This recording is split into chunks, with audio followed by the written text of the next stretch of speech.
So hello everyone, welcome to our YouTube channel guys. So guys, जितने भी student है BA program के student, semester 6 के student के लिए वीडियो होने वाली है।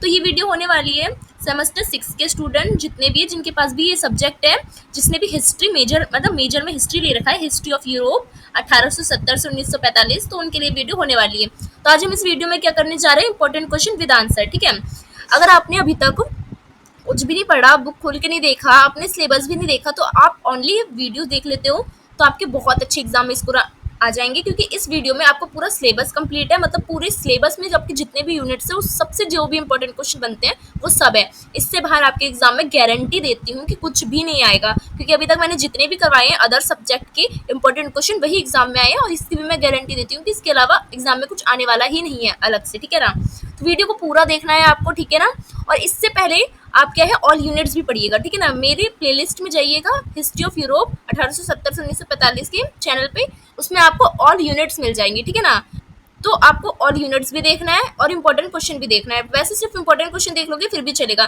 बट जिस बच्चे को बहुत ज्यादा स्कोर चाहिए, मतलब जो मतलब सीजीपी, मतलब जिसको ज्यादा मतलब चाहिए कि मुझे अच्छा पास होने वाले बच्चे नहीं, एक होता है ना जिसको ज्यादा चाहिए होता है, तो वो यूनिट्स भी पढ़े। ठीक है ना, और अच्छे से आपको समझ आएगा फिर। ठीक है, चलिए वीडियो को स्टार्ट करते हैं। सो ये वीडियो हिंदी मीडियम में होने वाली है। ठीक है ना, तो इंग्लिश मीडियम वाले स्टूडेंट को मैं भी क्वेश्चन क्वेश्चन दिखाते चलूंगी, पर क्या है, मैं एक साथ बनाती हूँ तो फिर बच्चों का मैसेज आता है, कमेंट्स आते हैं कि मैम हिंदी इंग्लिश एक में मत बनाओ। ठीक है ना, और पहले इसलिए मैं अभी मैंने वीडियो नहीं बनाई है, तो पहले मैं हिंदी बना रही हूँ, अगर मेरे पास टाइम हुआ तो मैं इंग्लिश बनाऊंगी।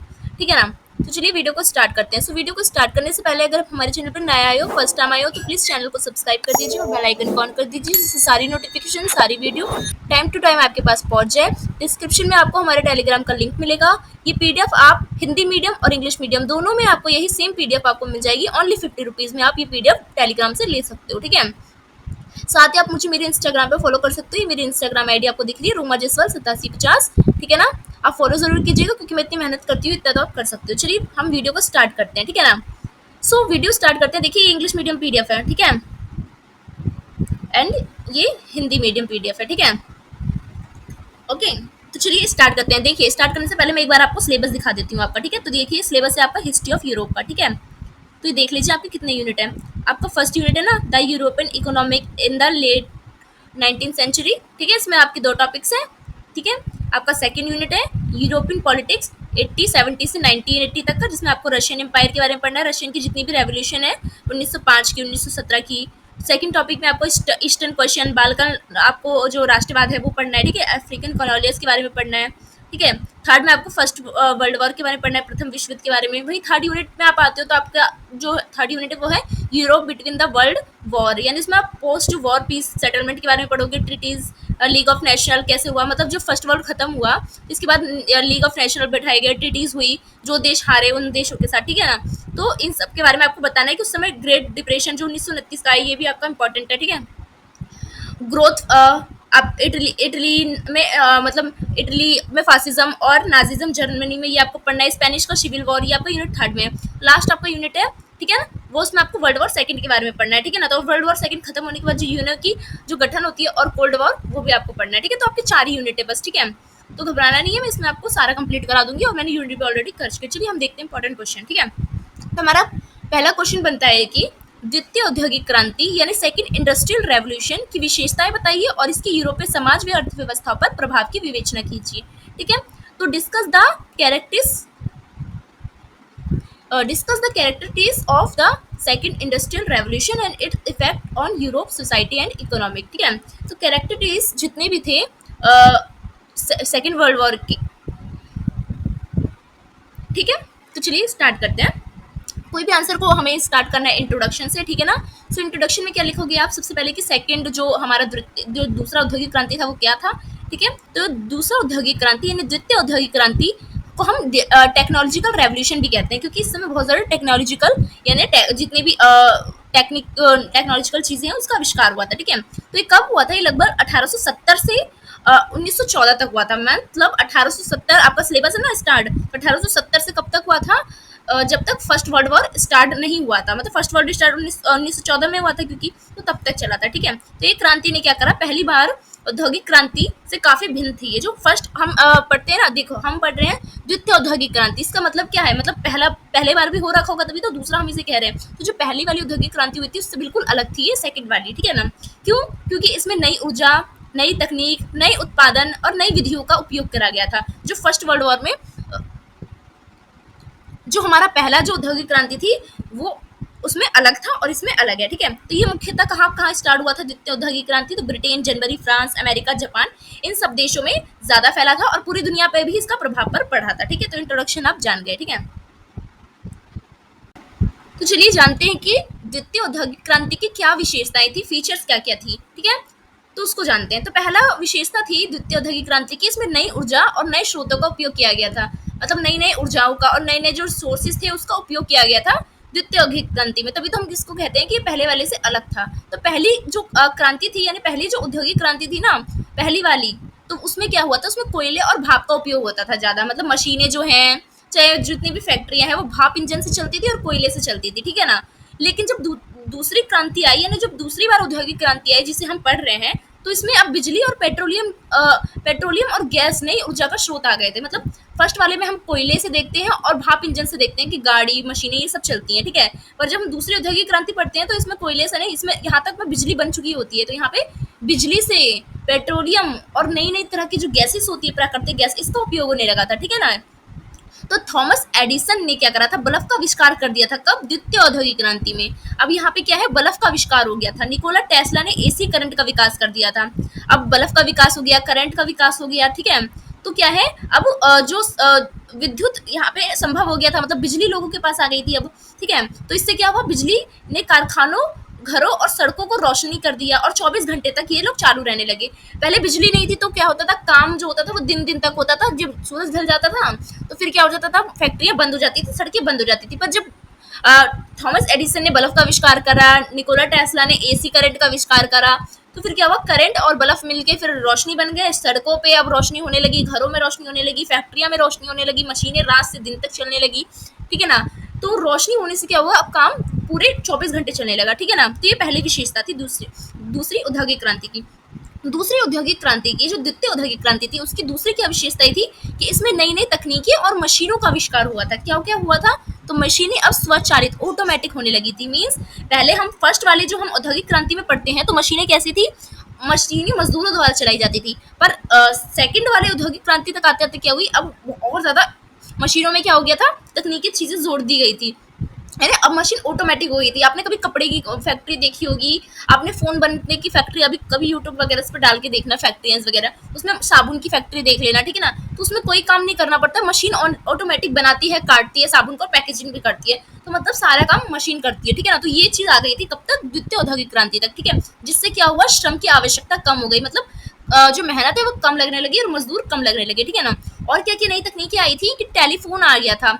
इस समय तक क्या है, अब पहले क्या होता था, आपको किसी को अगर कोई संदेश भेजना होता था, कोई सूचना भेजना होता था, मान लो दिल्ली से आपको आगरा भेजना है, तो 200 किलोमीटर तक की दूरी में फिर आपको क्या लग जाता था, कम से कम घोड़े से जाओगे आप, लेके जाता था कोई, ठीक है ना, संदेश, या हाथी से, तो उसको 3 दिन तक तो लग ही जाते थे। बट टेलीफोन के आने से क्या हुआ, अब क्या है, क्या हुआ, द्वितीय औद्योगिक क्रांति में यूरोप में अब सूचना का तुरंत ही आदान प्रदान होने लगा, ठीक है। टेलीग्राफ आया और फिर क्या हुआ, समुद्री में टेलीग्राफ को बिठाया गया, तार इसकी। अब क्या है, एक देश दूसरे देश से चुटकियों में ही मतलब बात हो जाती थी, संदेश चले जाता था। टाइप राइटर का आविष्कार हुआ तो नई नई पुस्तकें और चीजें छपी। कैमरा का आविष्कार हुआ और ग्रामोफोन, इन सब का आविष्कार हुआ। तो ये सब का आविष्कार कब हुआ, नई नई तकनीकों का, द्वितीय औद्योगिक क्रांति में, ठीक है। तो इस युग में विज्ञान और तकनीक को स्वर्ण युग माना जाता है, क्योंकि मैंने बताया ना अभी कि तकनीकी, ये सारी चीजें जो मैंने आपको पढ़ाई ये वाली, तो ये सारी चीजें, टेलीफोन, टेलीग्राफ, ये सब क्या है, ये तो तकनीकी है। तो तकनीकी का, नई नई ऑटोमेटिक मशीन का उपयोग हुआ, तो इसलिए इस काल को विज्ञान का और तकनीक का स्वर्ण युग कहा जाता है। जैसे हमारे भारत को एक स्वर्ण युग कहा जाता है ना गुप्त काल को, क्योंकि उसमें बहुत सारी चीजें बनी थी। तो यूरोप का स्वर्ण युग कहा जाता है इस काल को, ठीक है, द्वितीय औद्योगिक क्रांति को, ठीक है। तो तीसरी क्या विशेषता थी द्वितीय औद्योगिक क्रांति की, कि स्टील उद्योग और भारी उद्योगों का इस समय विकास हुआ था, ठीक है ना। यानी स्टीलों का बहुत ज्यादा उपयोग होने लगा था। फर्स्ट वाले में हम देखते हैं तो ज्यादातर क्या है, लोहे से बनी फैक्ट्रियां, मशीनें को चलाई जाती थी जो ज्यादा भारी होती थी, ठीक है ना। पर क्या हुआ, द्वितीय औद्योगिक क्रांति में ज्यादा स्टील का उपयोग होने लगा। बेसिमर प्रक्रिया द्वारा सस्ता और मजबूत स्टील बनाना संभव हो गया था। अब क्या है, स्टील बनाने लग गए लोग। स्टील से ही रेलवे, पुल, इमारतें, जहाज, ठीक है, और युद्ध की जितनी भी सामग्री होती है, बंदूक वगैरह, भाला वगैरह, वो सब किससे बनाने लगे? अब स्टील से बनाने लगे। स्टील में क्या होता है, जंग नहीं लगता है जल्दी, आपको पता होगा, लोहे में लगता है, ठीक है, और स्टील की कीमत भी कम होती है। तो क्यों ना स्टील को ही अपनाया जाए, तो स्टील को ही इन सब चीजों में अपनाया गया, ठीक है। तो जर्मनी और ब्रिटेन में स्टील का उत्पादन में प्रमुख बन गए। सबसे ज्यादा प्रोडक्शन कौन कर रहा था स्टील का? जर्मनी और ब्रिटेन कर रहा था, ठीक है। तो इनके पास बहुत सारे स्टील के उत्पादन हो रहा था, तो मतलब पूरी दुनिया में यही पहुंचा रहे थे। एक तो अपनी फैक्ट्री भी स्टील से बैठा रहे थे और दूसरों को भी ये लोग बेच रहे थे, ठीक है, निर्यात कर रहे थे, ठीक है। तो चौथी क्या विशेषता थी द्वितीय औद्योगिक क्रांति की?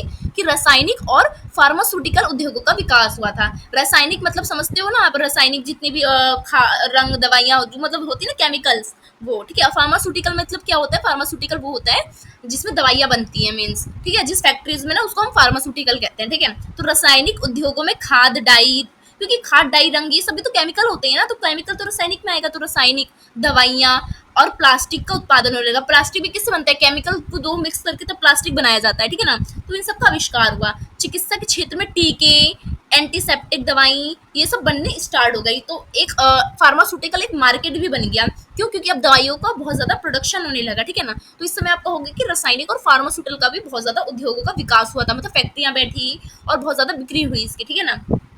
पांचवी क्या विशेषता थी द्वितीय औद्योगिक क्रांति की? कि संचार और परिवहन का आधुनिकीकरण हो गया था और ज्यादा मॉडर्न हो गए थे ये, ठीक है। कैसे? रेलवे नेटवर्क यूरोप भर में फैल गए थे, क्योंकि स्टील का आविष्कार हो गया था। इस समय तक स्टील ने बहुत ज्यादा मतलब प्रोडक्शन कर रहा था ब्रिटेन और जर्मनी। अब क्या है, जितनी भी ट्रेन, रेलवे और जो पटरी बिछाने में पहले लोहे लगते थे, अब क्या स्टील से बिठाया जा रहा था, तो स्टील का उपयोग करा गया। तो पूरे यूरोप में पता क्या करा गया, पूरे यूरोप में मतलब संचार हो, परिवहन अच्छे से, मतलब माल, एक जगह का माल दूसरे देश में आसानी से चले जाए, इसके लिए उन्होंने पूरा रेल नेटवर्क फैला दिया, ठीक है ना, मतलब पटरियां बिछा दी, ठीक है। स्टीम शिप से समुद्री यात्राएं तेज हुई और पहली कार बेजेंट पैटर्न मोटर वाहन आई, ठीक है ना। तो समुद्र के लिए भी बनाई गई, समुद्र व्यापार करने के लिए स्टीम स्टीम शिप बनाई गई, ठीक है ना, जिसमें क्या है, एक देश से दूसरे देश सामान जाया करता था समुद्री यात्राएं द्वारा। और पहली कार का आविष्कार भी हुआ इसी टाइम, ठीक है, जिसको हम कहते हैं बेच पेटेंट मोटर वागन, ठीक है। इस समय आविष्कार हुआ। संचार और परिवहन, ये परिवहन ही तो है, ठीक है। और क्या हुआ, विमान का प्रारंभिक विकास भी इसी टाइम पे हुआ राइट ब्रदर्स द्वारा। द्वितीय औद्योगिक क्रांति में राइट ब्रदर कौन थे? जिन्होंने एरोप्लेन का आविष्कार किया था। तो एरोप्लेन का आविष्कार का भी विकास इसी समय से हुआ, ठीक है ना। तो ये सारी द्वितीय औद्योगिक क्रांति की विशेषताएं थी। छठी विशेषता क्या है औद्योगिक क्रांति की? कि द्वितीय औद्योगिक क्रांति की उद्योगों का केंद्रीकरण और पूंजीवाद का विस्तार किया गया। यानी पहले छोटे पैमाने के उद्योग होते थे। पहले क्या है, कोई प्रोडक्ट बनता था तो वो आपके आसपास ही बिकता था, लोकल एरियाज में, जैसे कि कोई अंटी बना रही होती, मटका बना रही होती, कुमार, कोई लोहार होता है, कोई सुनार होता है, कोई बुनकर होता है, ठीक, कपड़ा बनाता है, छोटे छोटे उद्योग थे, ठीक है। पर क्या है, सेकंड जो हमारा इंडस्ट्रियल रेवोल्यूशन आया, यानी जो औद्योगिक क्रांति आई, अब बड़ी बड़ी कंपनियां बैठने लगी, कॉर्पोरेशन बनने लगी। अब क्या है, जो मटका बनाने वाली कंपनी थी वो हट गई, कपड़े बनाने वाले जो बुनकर लोग थे वो हट गए। अब बड़ी बड़ी फैक्ट्रियों में ये सब बनने लगे, सारी चीजें क्या है फैक्ट्रियों में बनने लगी, ठीक है। तो बड़ी बड़ी कंपनियों में बदल गए, और जो छोटे लोग थे, छोटा उद्योग था, वो चौपट हो गया, उनका धंधा, उनके काम छीन गए, ठीक है। तो इससे क्या हुआ, इससे कैपिटलिज्म यानी पूंजीवाद का जन्म हुआ। पूंजीवाद का जन्म तभी होगा ना जब छोटे धंधे मतलब खत्म हो जाएंगे, और पूंजीवाद यानी मजदूर वर्ग और जिसकी कंपनी है, जिस व्यक्ति जो कंपनी बैठाता है, कॉर्पोरेशन का मालिक होता है, उसी को हम पूंजीवाद लोग कहते हैं ना, पैसे वाले लोग। तो कैपिटलिज्म का बोलबाला हुआ इस समय, ठीक है, और कॉर्पोरेट मॉडल ने जन्म लिया, ठीक है। तो जर्मनी के क्रूप, ब्रिटेन की कैनन कंपनी और अमेरिका की स्टैंडर्ड ऑयल जैसी कंपनी का उदय भी जो है, जो आज भी बहुत फेमस है, ये उसी समय हुआ था, ठीक है ना। कब?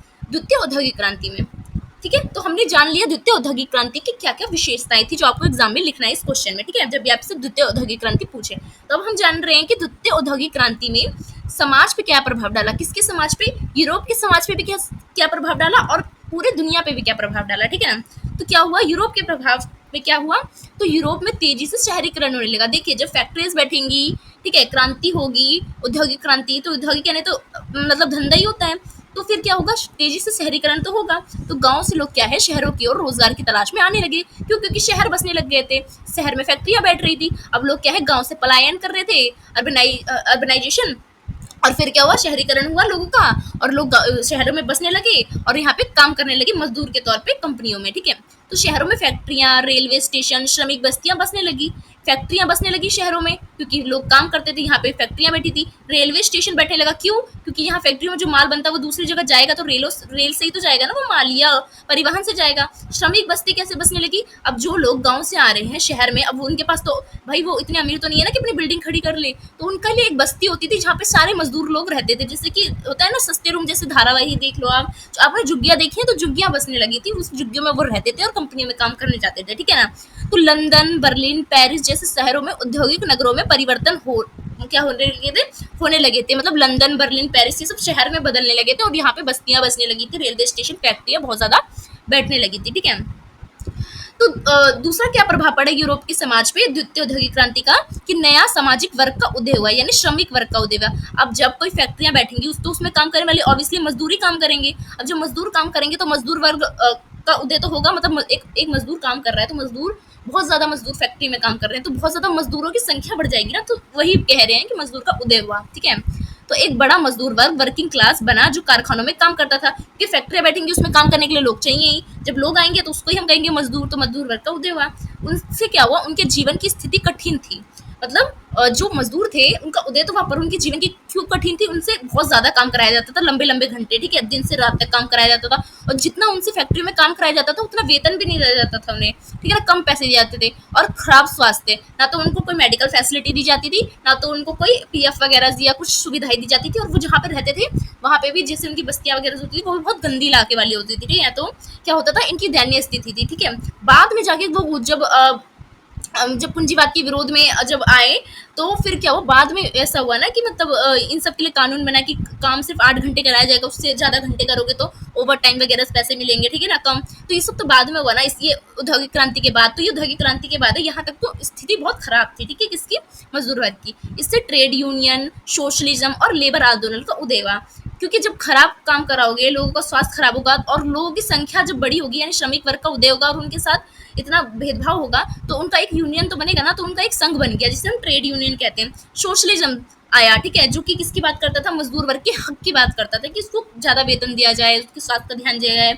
लेबर आंदोलन, सारे लेबर्स मिलके क्या है, आंदोलन करना स्टार्ट कर दिया कि कम समय के घंटे कम करो, ज्यादा करा रहे हो तो वेतन ज्यादा दो, स्वास्थ्य फैसिलिटी दो, ठीक है। तो ये सबका उदय हुआ, ठीक है, समझ रहे हो। तो तीसरा क्या प्रभाव पड़ा यूरोप के समाज पे, कि मध्यम वर्ग का भी विस्तार होने लगा, यानी जब फैक्ट्रियां बैठी, लोग पैसे वैसे कमाने लगे, तो कुछ लोग जब शहरों में बसने लगे, तो लोग शहरों में क्या है, स्कूल वगैरह होती थी, तो शिक्षा लेने लगे लोग, कुछ शिक्षित वर्ग लोग का उभरे, पेशेवर लोग जो वकील, डॉक्टर वगैरह होते थे, ठीक है, टीचर्स, तकनीकी लोग जैसे डॉक्टर, इंजीनियर, शिक्षक, पत्रकार, शहरों में तो रहते ही हैं, तो इन सब का भी उदय हुआ इसी टाइम, ठीक है, ज्यादा बड़े पैमाने पे, ठीक है, क्योंकि क्या हो गया था, औद्योगिक क्रांति हो गई थी, ठीक है। तो यह वर्ग सामाजिक सुधार और शिक्षा के लिए सक्रिय था, ठीक है ना। तो चौथा क्या प्रभाव पड़ा यूरोप के समाज पे द्वितीय औद्योगिक क्रांति की, कि नारी जागरूकता और महिला अधिकार की भी बात होने लगी, यानी फैक्ट्रियों में क्या होने लगा, महिलाओं की भागीदारी बढ़ी, क्योंकि मजदूर की संख्या ही बढ़ी, क्योंकि फैक्ट्री बैठी, फैक्ट्री में काम करने के लिए लोग चाहिए, और फैक्ट्री के मालिक ने उस समय क्या सोचा कि भाई लेडीज है और जो बच्चे होती है उनको रखो फैक्ट्रियों में, क्या होगा, एक तो ये काम करती नहीं है, मतलब औरतें तो उस समय नहीं करती थी, उतना भागीदारी नहीं होती थी, तो ये करेंगे, इनको कुछ भी पैसे दे दिए जाएंगे ना तो ये कर लेंगे, मतलब कम पैसे में कर लेंगे, तो कम पैसों में क्या है, महिलाओं की भागीदारी बढ़ाई गई, ठीक है। तो महिलाओं में मताधिकार, शिक्षा और समान वेतन की मांग शुरू हो गई, ठीक है ना। मतलब फैक्ट्रियों में महिलाओं को क्यों रखा जा रहा था, भागीदारी बढ़ी, क्योंकि महिला मजदूर क्या है, उसको कम भी पैसा देंगे ना तो वो कुछ नहीं बोलेगी, ऐसा सोच के रखा जाता था, ठीक है ना। तो फिर उनको कम पैसा दिया जाता था, तो क्या हुआ, बाद में महिला मताधिकार आंदोलन स्टार्ट हुआ इसी टाइम, ठीक है, जिसने क्या करा, ब्रिटेन में ये जोर पकड़ लिया कि महिलाओं को कम वेतन क्यों देना, जब एक ही पद पे दो व्यक्ति काम कर रहे हैं, ठीक है ना, हर चीज में जो भी पद है उस पर एक पुरुष एक महिला काम कर रही है, तो पुरुष को ज्यादा और महिला को कम क्यों दे दे, तो ये सब भी इसी टाइम उभरा, ठीक है ना।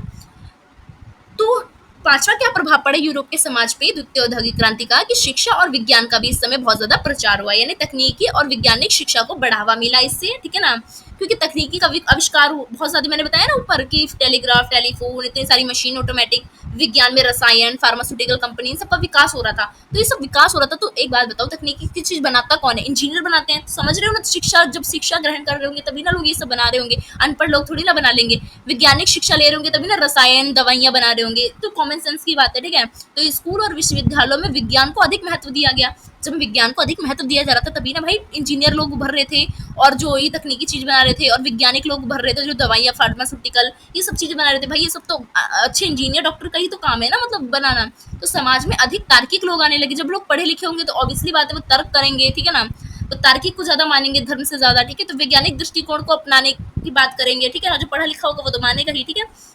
तो ये सब यूरोप के समाज में प्रभाव पड़ा था द्वितीय औद्योगिक क्रांति का। तो हमने ये जान लिया।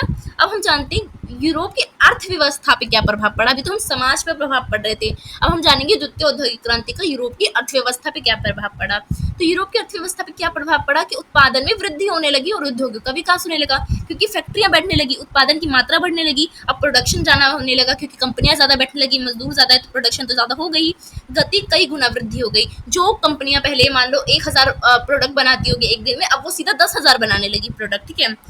और माल अधिक सस्ता हो गया। अब भाई जब प्रोडक्शन ज्यादा होगा तो सस्ती जो चीज होगी, जो चीज देखिए केसर जो है वो हमारे भारत में बहुत मतलब कम ही उगता है, ठीक है ना, तभी तो वो बहुत महंगा मिलता है। अगर केसर की खेती इतनी ज्यादा होने लगी, इतनी ज्यादा होने लगी, फिर तो वो भी सस्ता मिलने लगेगा नॉर्मल, ठीक है। तो यही बात है कि जब माल अधिक होगा, यहाँ पे लिखा है ना कि अधिक वृद्धि होने लगी, अधिक उत्पादन होने लगा। जब उत्पादन अधिक होगा ऑब्वियसली बात है माल सस्ता बिकेगा, ठीक है, आसानी से उपलब्धता होने पर कोई भी चीज आसानी से मिल जाती है, ठीक है। दूसरा क्या अर्थव्यवस्था पे प्रभाव पड़ा द्वितीय औद्योगिक क्रांति का यूरोप का, तो वैश्विक व्यापार बढ़ा और उपनिवेशवाद बढ़ा। यानी यूरोपीय देश अपने उपनिवेशों से क्या करते थे, कच्चा माल लाते थे।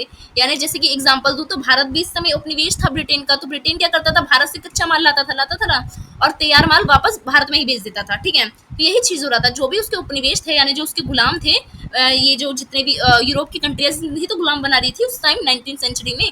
तो ये क्या कर रहे थे, यूरोप उपनिवेश यानी गुलाम देश से कच्चा माल लाते थे जैसे भारत से, और फिर बनाते थे अपने वापस अपने यूरोप ब्रिटेन में, और वापस कहाँ भेज देते थे, जहाँ से लाए हैं महंगे दाम पे, ठीक है ना। तो इससे क्या हुआ, औपनिवेशिक शोषण और गहरा हो गया, क्योंकि एक तो माल भी आप औपनिवेश यानी गुलाम देशों से ला रहे हो, अपने मतलब देश में बना रहे हो और महंगे दाम पे उन्हीं को भेज दे रहे हो, तो शोषण कर रहे हो उसका, ड्रेन ऑफ वेल्थ कर रहे हो उसका, ठीक है।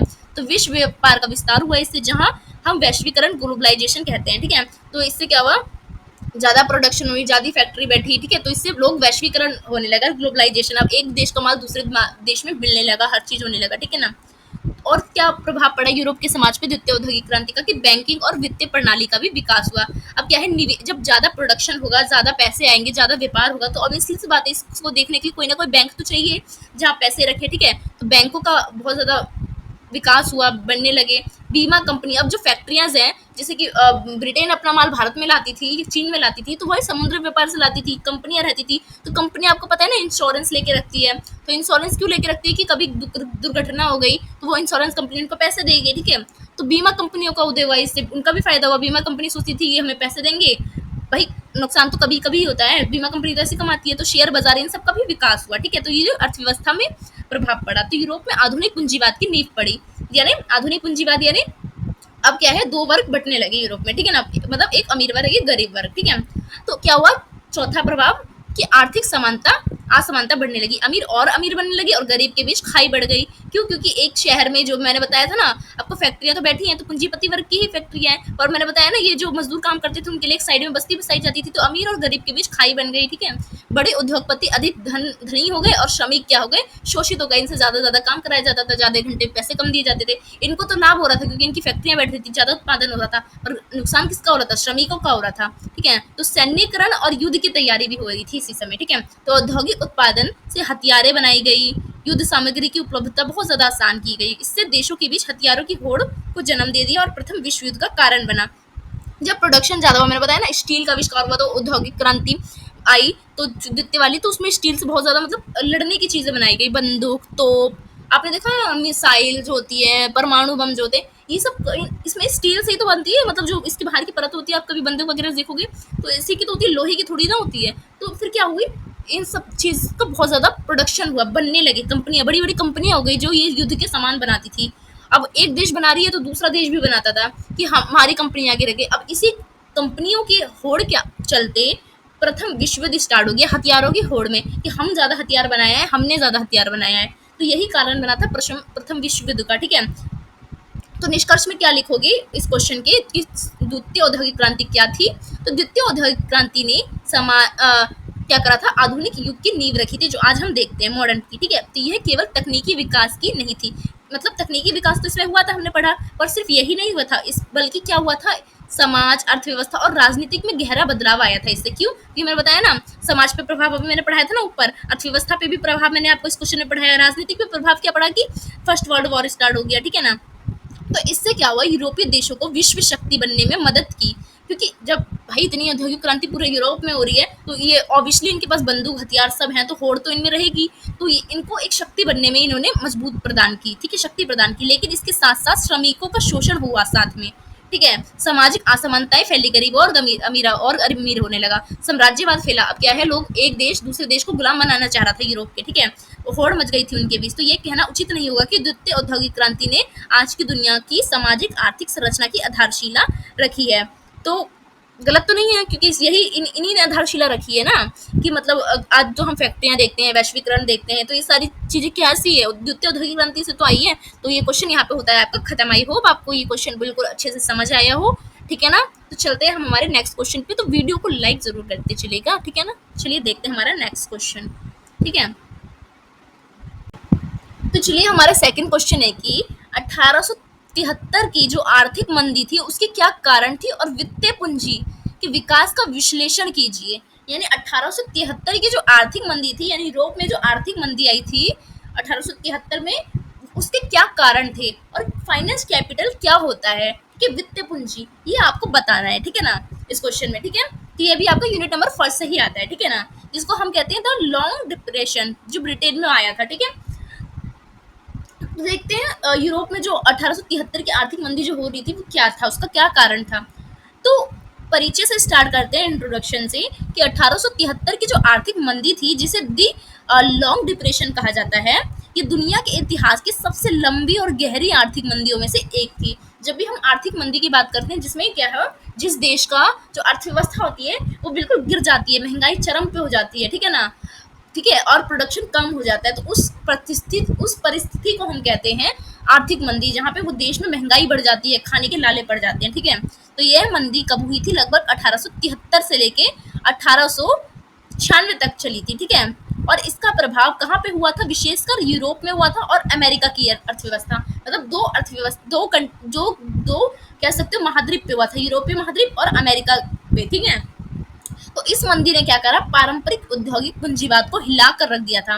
जो पारंपरिक से चली जो पूंजीवाद आ रही थी, जिसमें अमीर पूंजीवादी वर्ग था, जो फैक्ट्रियां बिठा रहा था, अब भाई मार्केट ही डाउन हो जाएगा, महंगाई बढ़ जाएगी, तो जनता के पास पैसे ही नहीं रहेंगे, तो ये जो औद्योगिक लोग हैं, उद्योगपति हैं, इनका माल खरीदेगा कौन, ठीक है।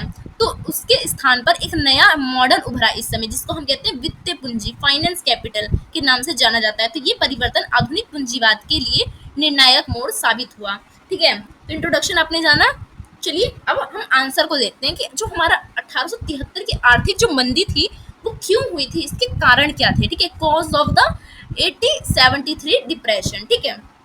तो पहला कारण था 1873 की आर्थिक मंदी का, कि भारी औद्योगिक उत्पादन हुआ था और अधिक उत्पादन की समस्याएं आ गई थी। मतलब भारी औद्योगिक उत्पादन मतलब बहुत ज्यादा प्रोडक्शन, हमने पढ़ा था ना पिछले, इससे पहले वाले क्वेश्चन में, कि प्रोडक्शन बिल्कुल बढ़ गया था, मतलब ज्यादा मजदूर, ज्यादा फैक्ट्रियां बैठ गई थी, तो लोग बहुत ज्यादा माल बना रहे थे। अब इतना ज्यादा आप माल बना लोगे कि लोग खरीदे ही ना, तो वो माल क्या हो जाएगा, सड़ जाएगा, खराब हो जाएगा, तो आपके पैसे का क्या नुकसान ही तो होगा। तो यही चीज हो रहा था, ठीक है। यानी द्वितीय औद्योगिक क्रांति के चलते माल का जो उत्पादन है वो बहुत अधिक हो गया था, बहुत अधिक, मतलब देखो हिसाब से प्रोडक्शन करना चाहिए, इन्होंने हद ही पार कर दी प्रोडक्शन की, ठीक है। लेकिन मांग यानी डिमांड उतनी नहीं थी। अब आपकी कंपनी है, ठीक है, आप उसमें 10 करोड़ रुपए लगा दो प्रोडक्शन में, पर आपकी कंपनी का माल खरीदने वाले लोग है ही नहीं, या चाहते ही नहीं है खरीदने। 5% लोग, मतलब मान लो आपके 10 करोड़ रुपए लगा दिए, उसमें से लोग बस 1 लाख का माल ले रहे, तो भाई भाई बाकी पैसा तो आपको बर्बाद हो गया ना। तो यही चीज हो रही थी, डिमांड थी नहीं मार्केट में, मार्केट के लोग लेना ही नहीं चाहते थे। क्यों? क्योंकि आर्थिक मंदी में भाई किसके पास पैसे होते हैं कि वो सामान खरीदे, ठीक है ना। तो लोगों की डिमांड नहीं थी, और ये लोग इतना प्रोडक्शन कर रहे थे कि अपना ही नुकसान कर रहे थे। तो यही चीज हुई, ठीक है, 1873 की मंदी में, जिससे उत्पादों की कीमत गिर गई और कारखानों को घटा गया। देखिए हमने फर्स्ट क्वेश्चन भी करा था, मैंने बताया था ना, जितना ज्यादा प्रोडक्शन होगा उतना ज्यादा माल सस्ता बिकेगा।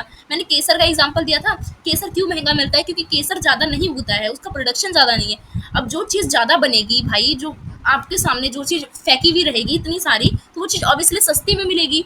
तो डिमांड नहीं थी, लोग खरीद नहीं रहे थे, और ये कंपनियां बहुत ज्यादा उत्पादन कर रही थी, बहुत ज्यादा अधिक। तो क्या होगा, माल तो पड़ा ही रहेगा, मतलब माल ज्यादा हो गया, लोगों की डिमांड नहीं है, तो ज़्यादा उत्पादन होने से क्या होगा, उस जो प्रोडक्ट जो बन रहा है उसकी कीमत घट जाएगी, सस्ती हो जाएगी, ठीक है ना। पर सस्ती है फिर भी लोग लेना नहीं चाहते क्योंकि डिमांड ही नहीं है लोगों की। तो कारखानों को घाटा होगा ना भाई, मालिकों को तो घाटा होगा, हमारा प्रोडक्ट नहीं बिक रहा भाई, इतना फिर प्रोडक्शन ही क्यों कर रहे थे तुम, ठीक है। दूसरा क्या कारण था 1873 की आर्थिक मंदी का, कि स्टॉक मार्केट क्रैश हो गया था। स्टॉक मार्केट आप जानते हो ना, जो शेयर बाजार का स्टॉक मार्केट होता है जिसमें जितने भी पूंजीपति वर्ग होते हैं, यानी जितने भी बिजनेसमैन होते हैं वो अपना पैसा लगाते हैं उसमें, ठीक है। स्टॉक मार्केट आपने सुना होगा नाम। तो स्टॉक मार्केट क्रैश हो गया था 1873 में। इन 1873 में जो वियना है, वियना में क्या हुआ था, स्टॉक एक्सचेंज यानी ऑस्ट्रिया अचानक क्रैश हो गया था। ऑस्ट्रिया की राजधानी है वियना, ठीक है। ऑस्ट्रिया हंगरी आपने सुना होगा राज्य। अभी आप पढ़ोगे भी इसमें, क्योंकि आपके टॉपिक में ऑस्ट्रिया हंगरी तो है ही है, क्योंकि आप फर्स्ट वर्ल्ड वॉर भी पढ़ोगे, सेकंड में देखोगे उसमें भी ये आता है मेन, ठीक है। तो ऑस्ट्रिया की राजधानी वियना में जो स्टॉक मार्केट था वो एक्सचेंज हो गया था, क्रैश हो गया था अचानक से, ठीक है। इसके बाद क्या हुआ, ये संकट पैदा हो गई कहाँ पे, जर्मनी में, फ्रांस में और ब्रिटेन और अमेरिका तक ये फैलते चले गया, क्योंकि मार्केट क्रैश हो गई स्टॉक मार्केट। इससे निवेशकों का जो विश्वास है वो टूट गया, क्योंकि स्टॉक मार्केट में बड़े बड़े पूंजीपति वर्ग पैसे लगाते हैं ना, भारी भारी पैसे लगाते हैं, भारी भारी पैसे ये लोग रखते हैं अपने स्टॉक मार्केट में, ठीक है, अपने शेयर्स खरीद के। तो भाई इनकी स्टॉक मार्केट ही क्रैश हो गया तो इनके शेयर्स ही गए भाई। अब जितने सारे पैसे इन्होंने लगाए थे स्टॉक मार्केट में वो डूब गए, ऊपर से जो ये प्रोडक्शन बना रहे हैं वो बिक नहीं रहा, मतलब जो प्रोडक्ट बना रहे हैं उसकी डिमांड नहीं है मार्केट में। एक वहां से घाटा लग गया, एक इनको यहाँ से घाटा लग गया, ठीक है। तो इनका तो पूरा नुकसान हो गया। तो क्या हुआ, बैंकों ने लोन देना बंद कर दिया। भाई एक तो तुम प्रोडक्शन इतना बना रहे हो कि तुम्हारा नुकसान हो रहा है, दूसरा तुम्हारा जो निवेश तुमने जहाँ करा वो स्टॉक मार्केट क्रैश हो गया तो तुम तो पूरे डूब गए। और डूब गए तो तुम्हें भाई बैंक भी क्यों पैसा देगी, क्योंकि बैंक को कोई वही नहीं है, तो बैंक भी ने भी क्या है, लोन देना बंद कर दिया था। तो इन उद्योगपति की तो मतलब कह सकते हो लंका लग गई थी, ठीक है। तो क्या हुआ, तीसरा तीसरा क्या चीज हुई कि कारण क्या था 1873 की आर्थिक मंदी का, कि रेलवे बूम और इसके बाद का संकट आ गया, यानी क्या हुआ, रेल बोर्ड बबल आ गया। क्या था ये, अमेरिका और यूरोप में तेजी से रेलवे लाइन बिछाई जा रही थी, ठीक है। यानी अमेरिका भी अपनी रेलवे लाइन बहुत तगड़ी बिछा रहा था कि इसको भी व्यापार करना है, होड़ चली थी, क्योंकि स्टील का बहुत ज्यादा उत्पादन हो रहा था। मैं बता तो रही हूँ, उत्पादन ज्यादा कर रहे थे लोग। मैंने आपको यूरोप का भी ऊपर बताया था एग्जाम्पल, कि यूरोप भी बहुत ज्यादा अपनी रेलवे पटरियां बिठा रहा था, तो ये दोनों अपनी रेलवे बिठा रहे थे कि हम ज्यादा से ज्यादा व्यापार करेंगे रास्ते से। इससे क्या हुआ, इसमें भारी पूंजी लगाई गई लेकिन मुनाफा नहीं हुआ। मैंने बताया ना, लोग प्रोडक्शन इतना कर रहे थे, इतना कर रहे थे कि मुनाफा तो इनको हो ही नहीं रहा था। इन्होंने इतनी रेलवे लाइन बिछा दी जो कुछ काम की ही नहीं थी। भाई फायदा ही क्या तुम्हारी वो रेलवे लाइन का, जहाँ से रेल ना गुजरे तुम्हारा मुनाफा ही ना हो। तो इनके पैसे तो वहां पे भी फंस रहे हैं, ठीक है। जैसा ही कंपनियां घाटे में गई तो निवेशकों और बैंकों में संकट आने लगे, ठीक है। तो संकट में ले आया बैंक और निवेशकों को, ठीक है। बैंकों ने जो लोन दिए थे निवेशकों को, और निवेशकों ने जो स्टॉक मार्केट में लगाए थे वो सब डूबने लगे। भाई पैसा ही नहीं मार्केट में, डिमांड है, स्टॉक मार्केट डूब गया, बैंक को भी पैसा कौन देगा फिर। तो ये सारे मतलब क्रैश हो गया पूरा यूरोप का, कह सकते हो जो अर्थव्यवस्था है पूरा क्रैश मतलब खत्म हो गया, ठीक है। तो फिर क्या हुआ, चौथा कारण क्या थी 1873 की मतलब आर्थिक मंदी की, तो सोने की मुद्रा नीति यानी गोल्ड स्टैंडर्ड पॉलिसी, ठीक है, ये बहुत बेकार रही। कई देशों ने मुद्रा को सिर्फ सोने के मूल्य से जोड़ दिया।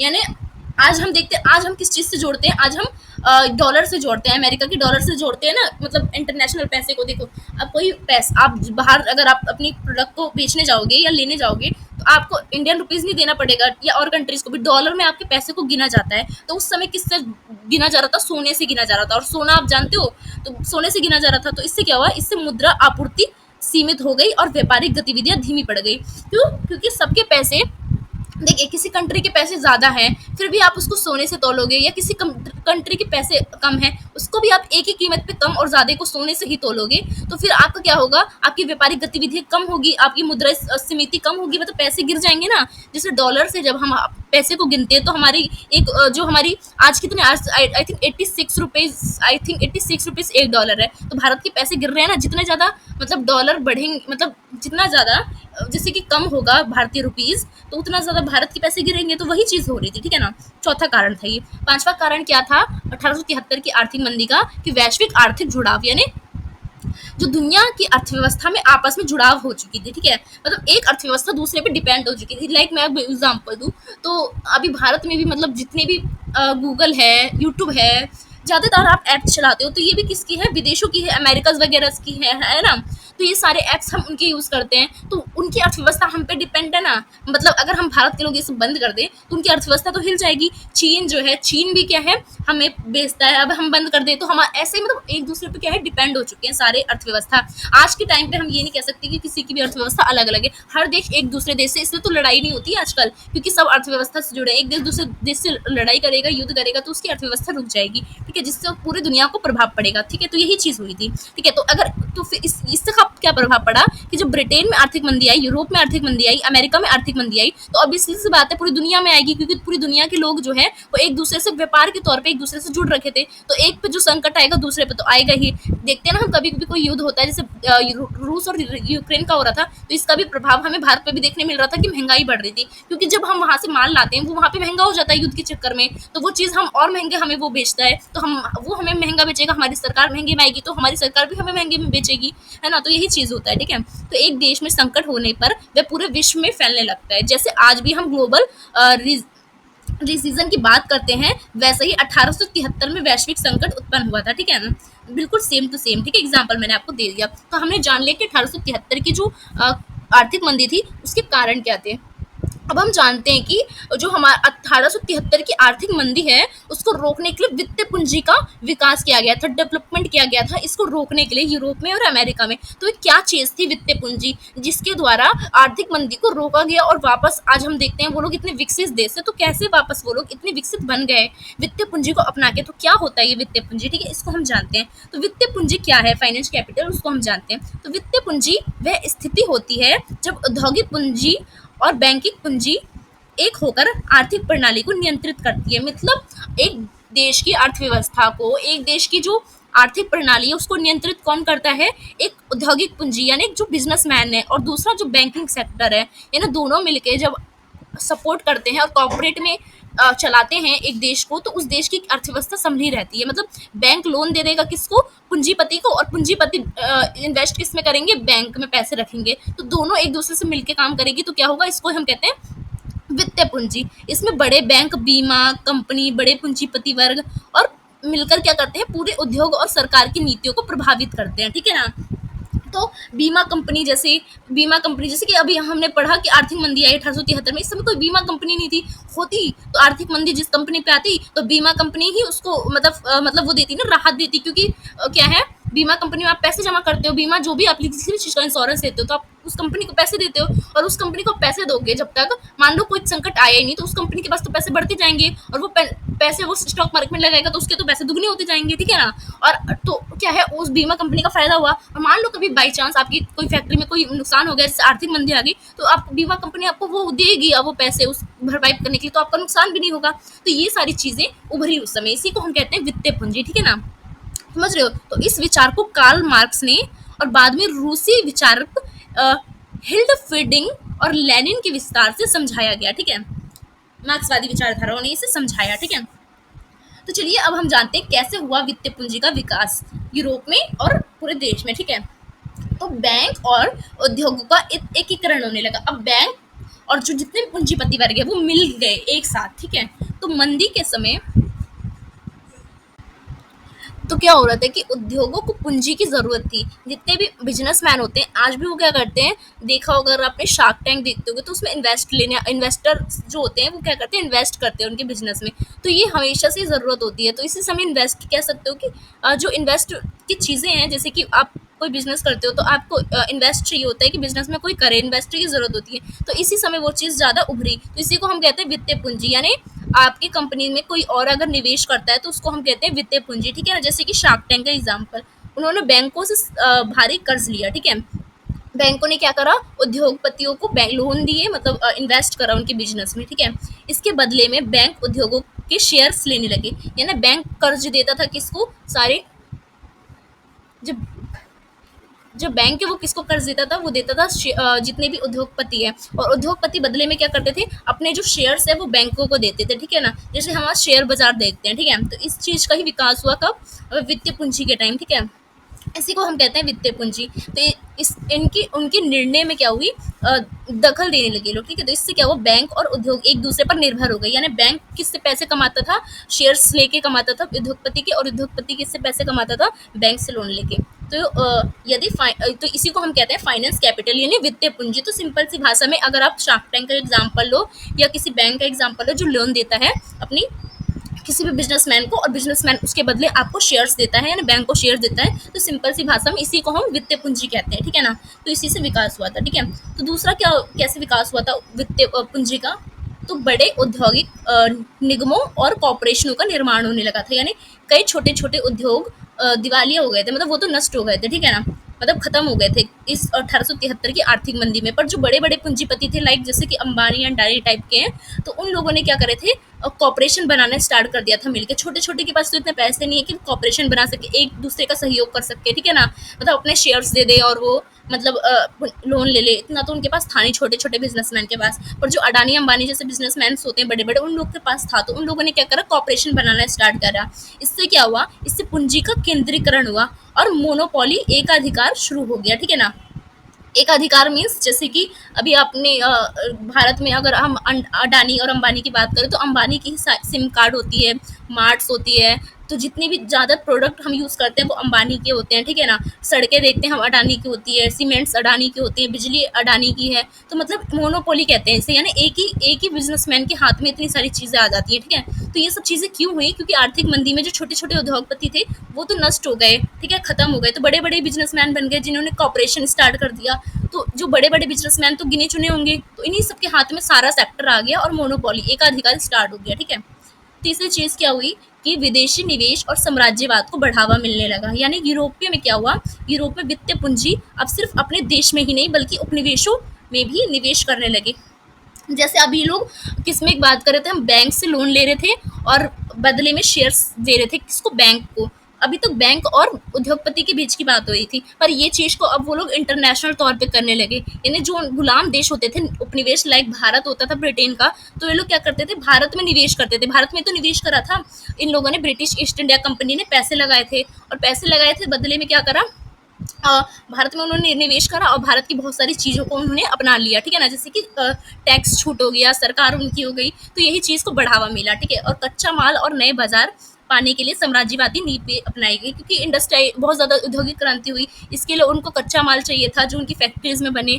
तो कच्चा माल कहाँ से सस्ते में मिले, इन्होंने इसके लिए की नीति अपनाई कि उन्होंने गुलाम बनाना स्टार्ट करा अदर कंट्रीज को, जो विकासशील कंट्रीज थी, अविकसित कंट्री थी, जैसे भारत अफ्रीका जैसी कंट्रीज, जिसमें मजदूर जो है वो सस्ते दामों पे मिल जाते थे, ठीक है। और जो कच्चा माल है जैसे कि कपास जूट, इन लोग को ये भी क्या मिल जाता था, सस्ते दामों पे मिल जाता था, ठीक है। तो ये लोग निवेश करते थे भारत में अफ्रीका में, और यहाँ के कच्चे माल वगैरह को क्या है खरीद के अपने देश में ले जाते थे। तो साम्राज्यवादी नीति का बहुत ज़्यादा बोलबाला हुआ था। तो यही कारण था कि 19वीं सदी के अंत में उपनिवेशों के लिए दौड़ मच गई, स्क्रैम जिसको हम स्क्रैम्बल ऑफ कॉलोनीज कहते हैं, ठीक है ना, तेजी से हो गई। मीन्स यूरोप की जितनी भी कंट्रीज थी, ये सारे कंट्रीज में मतलब औद्योगिक क्रांति आ चुकी थी। तो इन सब ये सारे कंट्रीज ये चाहते थे यूरोप के कि हम ज़्यादा से ज़्यादा देश को गुलाम बनाएं, मैंने उपनिवेश बनाए, क्योंकि हमें कच्चे माल की ज़रूरत है अपने देश की फैक्ट्रीज के लिए। तो इन सब में आपस में ही ये यूरोप के देश लड़ने लगे कि मैं ज़्यादा बनाऊंगा कंट्री उपनिवेश, मैं ज़्यादा गुलाम बनाऊंगा, और जितने ज़्यादा जिसके पास गुलाम होंगे तो उसका उसने कच्चे माल का जो रास्ता है वो उसको मिल जाएगा। तो इसी को हम कहते हैं स्क्रैम्बल ऑफ कॉलोनीज, ठीक है। तो चौथा क्या था कि राजनीतिक पर पूंजी का प्रभाव पड़ा, ठीक है ना, यानी सरकारें अब क्या हुई, पूंजीपतियों की मदद करने लगी। यानी जो ब्रिटिश की सरकार है, यानी फ्रांस की सरकार है, यानी जिस भी कंट्रीज में जो औद्योगिक क्रांति हो रही थी उसको सपोर्ट कर रही थी, कौन, उसकी सरकार। जैसे कि जो मान लो ब्रिटिश ईस्ट इंडिया कंपनी थी, तो ब्रिटेन की सरकार क्या कर रही थी, उसे सुरक्षा दे रही थी। मतलब जब वो माल बेचने जाती थी या कच्चा माल लेकर आती थी भारत से या अन्य देश से, तो जो शिप्स होते थे उसको कोई लुटेरा लूटे ना, तो उसके लिए वो सैनिक प्रदान करती थी और अन्य चीज़ें मतलब सुविधाएं देती थी। तो पूंजीपति और सरकार मिलकर काम करने लगे थे, ठीक है। जैसे कि टैक्स में छूट, श्रमिक आंदोलन को दबाना और साम्राज्यवाद को बढ़ावा देना, ये सब वित्तीय पूंजी के ही प्रभाव थे। मतलब सरकार क्या कर रही थी, जो बड़े बड़े पूंजीपति वर्ग थे उनको टैक्स में छूट दे रही थी व्यापार में, जिससे वो क्या है, टैक्स में छूट मिलेगा तो माल क्या है, उनको दिक्कत नहीं होगी बनाने में। श्रमिक आंदोलन जो करते थे, जैसे श्रमिकों का शोषण करते थे पूंजीपति वर्ग, ज़्यादा काम कराते थे, ज़्यादा घंटे कम वेतन देते थे, तो सरकार इन आंदोलन को दबा देती थी पूंजीपति के हित में। मतलब पूंजीपति की सरकार थी, ठीक है। तो साम्राज्यवाद को इससे बढ़ावा मिला और इसी को हम कहते हैं पूंजी, मतलब जो वित्तीय पूंजी है उसका प्रभाव, ठीक है। तो हमने ये भी जान लिया। अब हम जानते हैं कि 1873 की मंदी और वित्तीय पूंजी, इन दोनों के प्रभाव क्या पड़े, ठीक है। इन दोनों के सकारात्मक प्रभाव क्या पड़े और नकारात्मक, अच्छे अच्छे इफेक्ट क्या पड़े, मेरिट्स क्या है और डीमेरिट्स क्या है, हम दोनों को जानते हैं, ठीक है। तो सकारात्मक प्रभाव ये पड़ा 1873 की मंदी और वित्तीय पूंजी का, कि आर्थिक संरचना में स्थायित्व आ गया, क्योंकि निवेश, मतलब जो इन्वेस्टर वगैरह आ गए थे। अब क्या है, बैंक या अन्य बैंक में क्या करते थे, ये सारे उपनिवेश, मतलब जितने भी कंपनीज के लोग हैं वो बैंक से लोन लेते थे और बैंकों को शेयर दे देते थे। तो एक स्थायित्व था कि हमारा बाजार कभी डूबेगा नहीं, ठीक है। दूसरी चीज़ क्या हुई कि बैंकों और वित्तीय संसाधनों का विकास हुआ। बैंकों का इसलिए विकास हुआ क्योंकि बैंक लोन दे रही थी इन्हें, और बैंकों को बदले में क्या है, ये लोग शेयर, अपनी शेयर्स दे रहे थे कंपनी के, ठीक है। तो नए निवेश और मॉडलों की शुरुआत हुई, जैसे कि शेयर बाजार, बीमा, इन सब की, ठीक है। तो शेयर्स बाजार यही चीज़ थी कि शेयर्स कौन खरीदता था, बैंक वगैरह से लेते थे जब उनको लोन देती थी किसी भी बिजनेसमैन को, ठीक है। तो बीमा कंपनी में भी क्या है, लोगों ने पैसे जमा, जितने भी उद्योगपति थे वो बहुत अमीर होते थे, पैसे जमा करते थे इसमें, और बीमा कंपनी उनको क्या देती थी, सुरक्षा वगैरह देती थी आपदा के टाइम पे, ठीक है। तो वैश्विक पूंजीवाद का आधार मजबूत हुआ इससे, ठीक है, किससे, वित्तीय पूंजी से। तो ये इसकी सकारात्मक चीजें थी, ठीक है, अच्छी अच्छी चीजें। पर इसका कुछ नकारात्मक प्रभाव भी पड़ा था, उसको हम जानते हैं, जैसे कि श्रमिकों का शोषण हो रहा था इस टाइम। 1873 की जितनी मंदी आई, इससे नुकसान तो हुआ बड़ी बड़ी कंपनियों का, मतलब बड़े बड़े पूंजीपति का, पर साथ ही जो श्रमिक थे उनका तो और ज़्यादा दयनीय स्थिति हो गई थी, उनसे और ज़्यादा काम कराया जा रहा था, उनको गुलाम बनाया जा रहा था, तो श्रमिकों की स्थिति बिल्कुल ख़राब थी। दूसरा क्या हुआ कि आर्थिक असमानता हो गई, क्योंकि जब फैक्ट्रियाज बैठी वगैरह बैठी, बगल में क्या है, श्रमिकों की बस्ती बसाई गई, ठीक है। तो श्रमिक और अमीर होते चले गए और गरीब होते चले गए। तीसरा क्या हुआ कि राजनीतिक असंतोष बन गया और सामाजिक आंदोलन बढ़ने लगे। जब समाज में दो वर्ग आया, पूंजीपति वर्ग और जैसे मार्क्सवादी विचारधारा का बहुत ज़्यादा इस समय उभरा। मार्क्सवादी क्या कहते थे कि समाज दो भागों में बटा है, इन्हें पूंजीपति वर्ग और मजदूर वर्ग में, तो ऑब्वियस बात है आंदोलन होगा, तो मार्क्सवादी वगैरह लाइक आंदोलन स्टार्ट होने लगे, ठीक है। तो पूंजीवाद साम्राज्यवाद का जन्म हुआ, यानी पूंजीवाद साम्राज्यवाद का जन्म हुआ। अब क्या है, उपनिवेश लोग ज़्यादा से ज़्यादा बनाने लगे, ठीक है। यही कारण बना कि प्रथम विश्व युद्ध का, यानी प्रथम विश्व युद्ध का एक कारण कह सकते हो कि ये भी बना कि उपनिवेशवाद की होड़, मतलब सारे कंट्रीज यूरोप की और अमेरिका ये चाहती की थी कि मेरे ज़्यादा से ज़्यादा उपनिवेश बने, जितने ज़्यादा मेरे गुलाम होंगे कंट्रीज, तो हम वहाँ से कच्चे माल सस्ते दाम पे ला सकते हैं, ठीक है ना। तो यही सारे देश जो है आपस में लड़ने लगे थे, जितने जितने जिन जिन देशों में मतलब औद्योगिक क्रांति हो रखी थी ना, वही सारे आपस में लड़ रहे थे, जिसको हम प्रथम विश्व कहते हैं, ठीक है ना। तो निष्कर्ष में क्या लिखोगी, 1873 की आर्थिक मंदी क्या थी, तो 1873 की आर्थिक मंदी ने न केवल तात्कालीन पूंजीवाद व्यवस्था को चुनौती दी थी, मतलब उस समय की पूंजीवादी व्यवस्था को चुनौती तो दी थी, मतलब पूरी अर्थव्यवस्था ही यूरोप की हिल गई थी, बल्कि इसके साथ नए रूप में ढाला था, जैसे वित्तीय पूंजी का विकास हुआ था। तो ये मंदी हमें ये दिखाती है कि पूंजीवाद स्थिर नहीं है, यानी जब भी मतलब पूंजीवादी जो विचारधारा यानी बिजनेस की जो विचारधारा होती है, ये स्थिर नहीं होती, कभी भी अच्छी हो सकती है, मार्केट डाउन हुआ तो गिर भी सकती है, ठीक है। तो ये संकटों से गुजरकर खुद को नया रूप दिया इन्होंने, पूंजीवादों ने, ठीक है ना, मतलब जितने भी पूंजीपति वर्ग थे। और इसी संकट के दौरान वित्तीय पूंजी का जन्म हुआ, जिसे हम कहते हैं फाइनेंस कैपिटल, ठीक है, जिसमें क्या हुई, जितने भी बैंक थे वो लोन दे रहा था, किसको लोन दे रहे थे, बड़े बड़े बिजनेसमैन को, और बिजनेसमैन क्या कर रहे थे, इसके बदले उन्हें शेयर्स दे रहे थे, ठीक है, अपनी कंपनी के शेयर्स। ऐसी आर्थिक ताकत जो हम देखते हैं ना, आज तो हम सब देखते हैं कि बहुत ज़्यादा शेयर्स लोग खरीदते हैं, तो ये जो सिस्टम स्टार्ट हुआ ये इसी टाइम से स्टार्ट हुआ। इसने पूंजी के केंद्रीकरण और पूंजी वर्ग की शक्ति और वैश्विक निवेश को बहुत ज़्यादा बढ़ावा दिया, जो आज भी हम देखते हैं, ठीक है ना। और इस यही कारण बनी बाद में विश्व युद्ध का, ठीक है। तो आई होप आपको सेकंड क्वेश्चन भी अच्छी तरह से समझ आ गया। और चलते हमारे नेक्स्ट क्वेश्चन पे। तो हमारा क्वेश्चन नंबर 3 है कि 1905 की रूस की क्रांति और 1917 की फरवरी और अक्टूबर की क्रांति, इन तीनों की तुलना करना है आपको, ठीक है। मीन्स फरवरी में क्या हुई थी और जो अक्टूबर में जो हुई थी वो अलग अलग क्रांति थी 1917 की। सिंपल सी भाषा में बताऊं तो जो रूस की क्रांति है वो 3 चरणों में हुई थी। एक थी 1905 में हुई थी जो रूस की क्रांति, दूसरी जो रूस की क्रांति थी वो 1917 में हुई थी, पर 1917 में भी अलग अलग महीने में हुई थी, एक फरवरी के महीने में हुई थी और एक अक्टूबर के महीने में हुई थी, ठीक है ना। तो इसलिए हम कहते हैं कि रूस की क्रांति के 3 चरण है, ठीक है ना, 1905 और 1917 की फरवरी की क्रांति और अक्टूबर की क्रांति। ठीक है, मतलब टोटल तीनों क्रांति की रूस की आपको तुलना करनी है। ठीक है, मतलब रूस की क्रांति के बारे में आपको बताना है। तो इंट्रोडक्शन से हम आंसर को स्टार्ट करते हैं कि रूस की क्रांति क्या थी और इसकी तुलना। तो रूस में क्या हुआ था, 20वीं शताब्दी की शुरुआत से ही राजनीतिक अस्थिरता बनी हुई थी, ठीक है ना, और सामाजिक असमानता फैली हुई थी, और आर्थिक शोषण ने तो जन असंतोष को जन्म दे दिया था, क्योंकि सरकार भी उनकी अच्छी नहीं थी, समाज में असमानता थी, खाने को लाले पड़ रहे थे, आर्थिक शोषण हो रहा था लोगों का। ठीक है, तो जार निकोलस द्वितीय का निरंकुश शासन था। तो उस समय का शासन कौन था रूस में, तो जार निकोलस था। ठीक है, जार निकोलस द्वितीय, इसका निरंकुश शासन था। निरंकुश शासन समझते हो, जो अपने ही चलाए। ठीक है, तो किसानों और मजदूरों की बदतर हालत हो गई थी जार निकोलस के शासन में, ठीक है, रूस में। और युद्धों में रूस की पराजय ने तो जनता को बार बार विद्रोह के लिए प्रेरित कर दिया। ठीक है, रूस युद्ध में जाता था अन्य देशों की सपोर्ट में। ठीक है, और जो अन्य देशों की सपोर्ट में गया था, तो उसके चलते यहाँ के लोगों ने, जो यहाँ के किसान और मजदूर हैं, उनकी हालत और खराब हो गई और उन्होंने और ज़्यादा जनक्रांति कर दी। जो फर्स्ट वर्ल्ड वॉर हुआ था उसमें रूस जो है वो क्रांति में, मतलब फर्स्ट वर्ल्ड वॉर में शामिल था।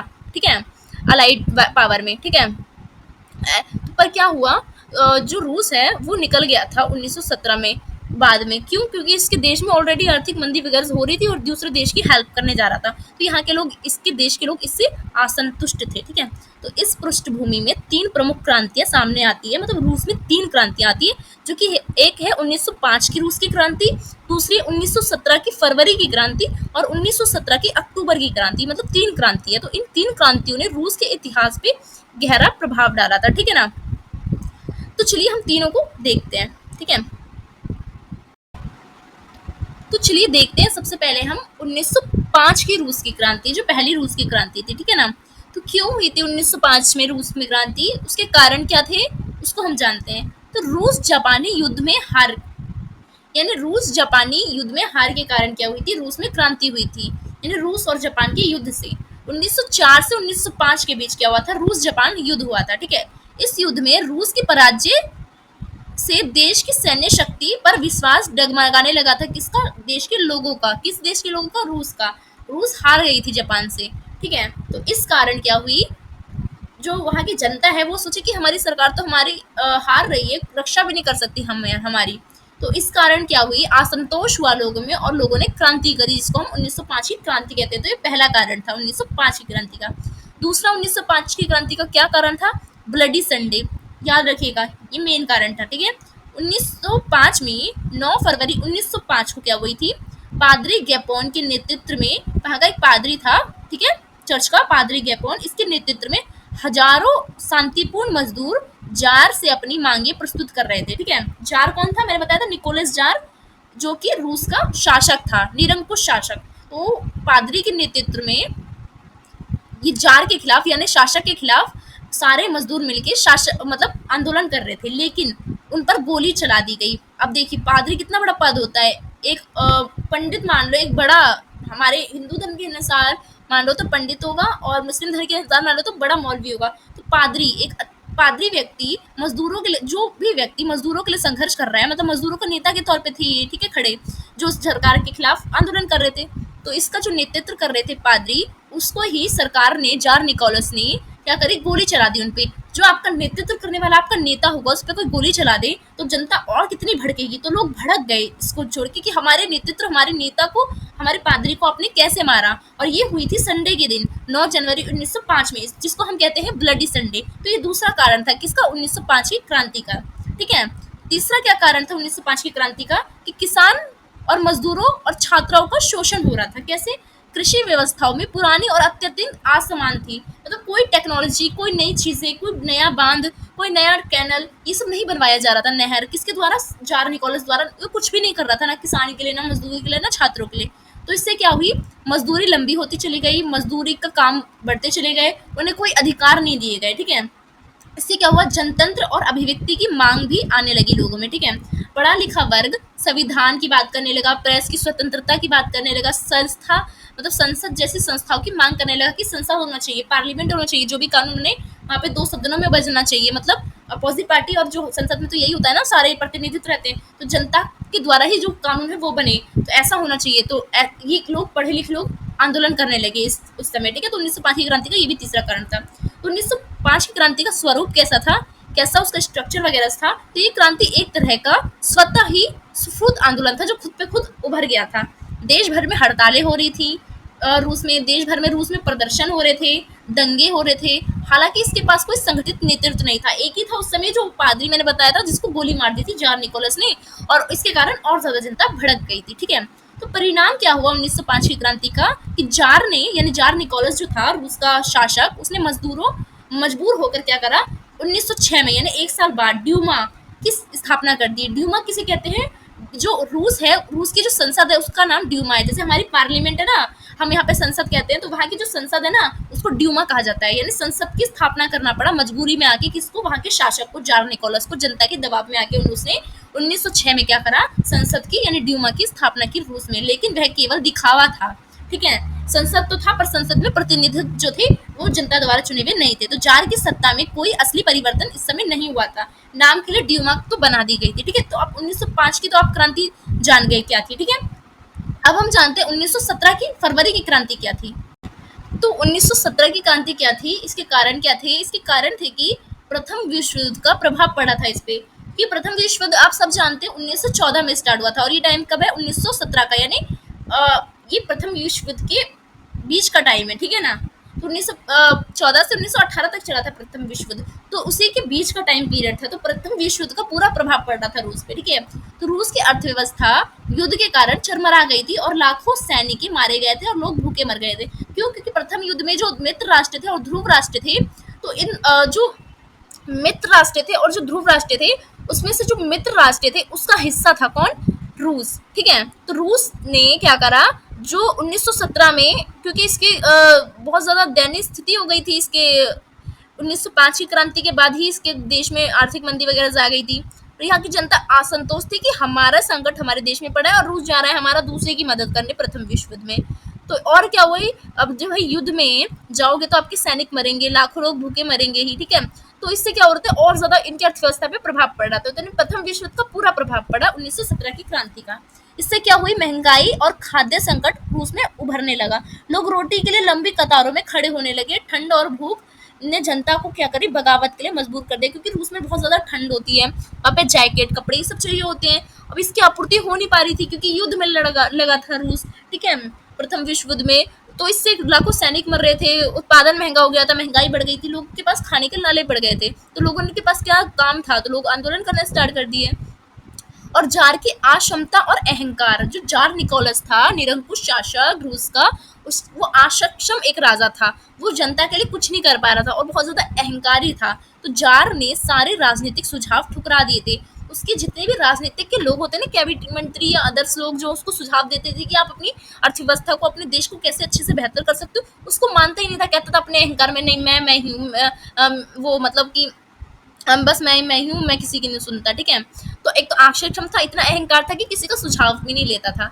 इससे क्या हुआ, युद्ध को खुद ही उसने संभाला, जिससे स्थिति और बिगड़ गई, युद्ध में चले गया वो, ठीक है। इससे तो राजनीतिक दलों की सक्रियता भी इसमें भूमिका निभाती है, यानी उदारवादी, समाजवादी और मजदूर संघ काफी सक्रिय हो गए थे इस समय, क्योंकि सरकार क्या है, ध्यान ही नहीं दे रही थी जार निकोलस जनता पे यहाँ के, ठीक है। तो 1917 की क्रांति का स्वरूप कैसा था, तो 1917 में महिलाओं और मजदूरों ने सड़कों पर उतरकर विरोध किया था जार निकोलस और रूस की सरकार के खिलाफ, जिसने सेना का समर्थन मिला, यानी सेना ने भी इसको समर्थन दिया, किसको, रूस की जनता को। और सेना ने जार की आज्ञा मानने से इनकार कर दिया। अब जार जो शासक है, सोचो सेना उनकी शासक की ही नहीं मान रहा, तो उसने इनकार कर दिया वहां की सेना ने, नहीं हम अपने शासक की बात नहीं मानेंगे, क्योंकि हमारा शासक हो गया पागल, वो हमारे देश के लिए कुछ नहीं कर रहा है, हमारी जनता के लिए कुछ नहीं कर रहा है, दूसरों के युद्ध में बेमतलब ही टांग अड़ा रहा है, ठीक है।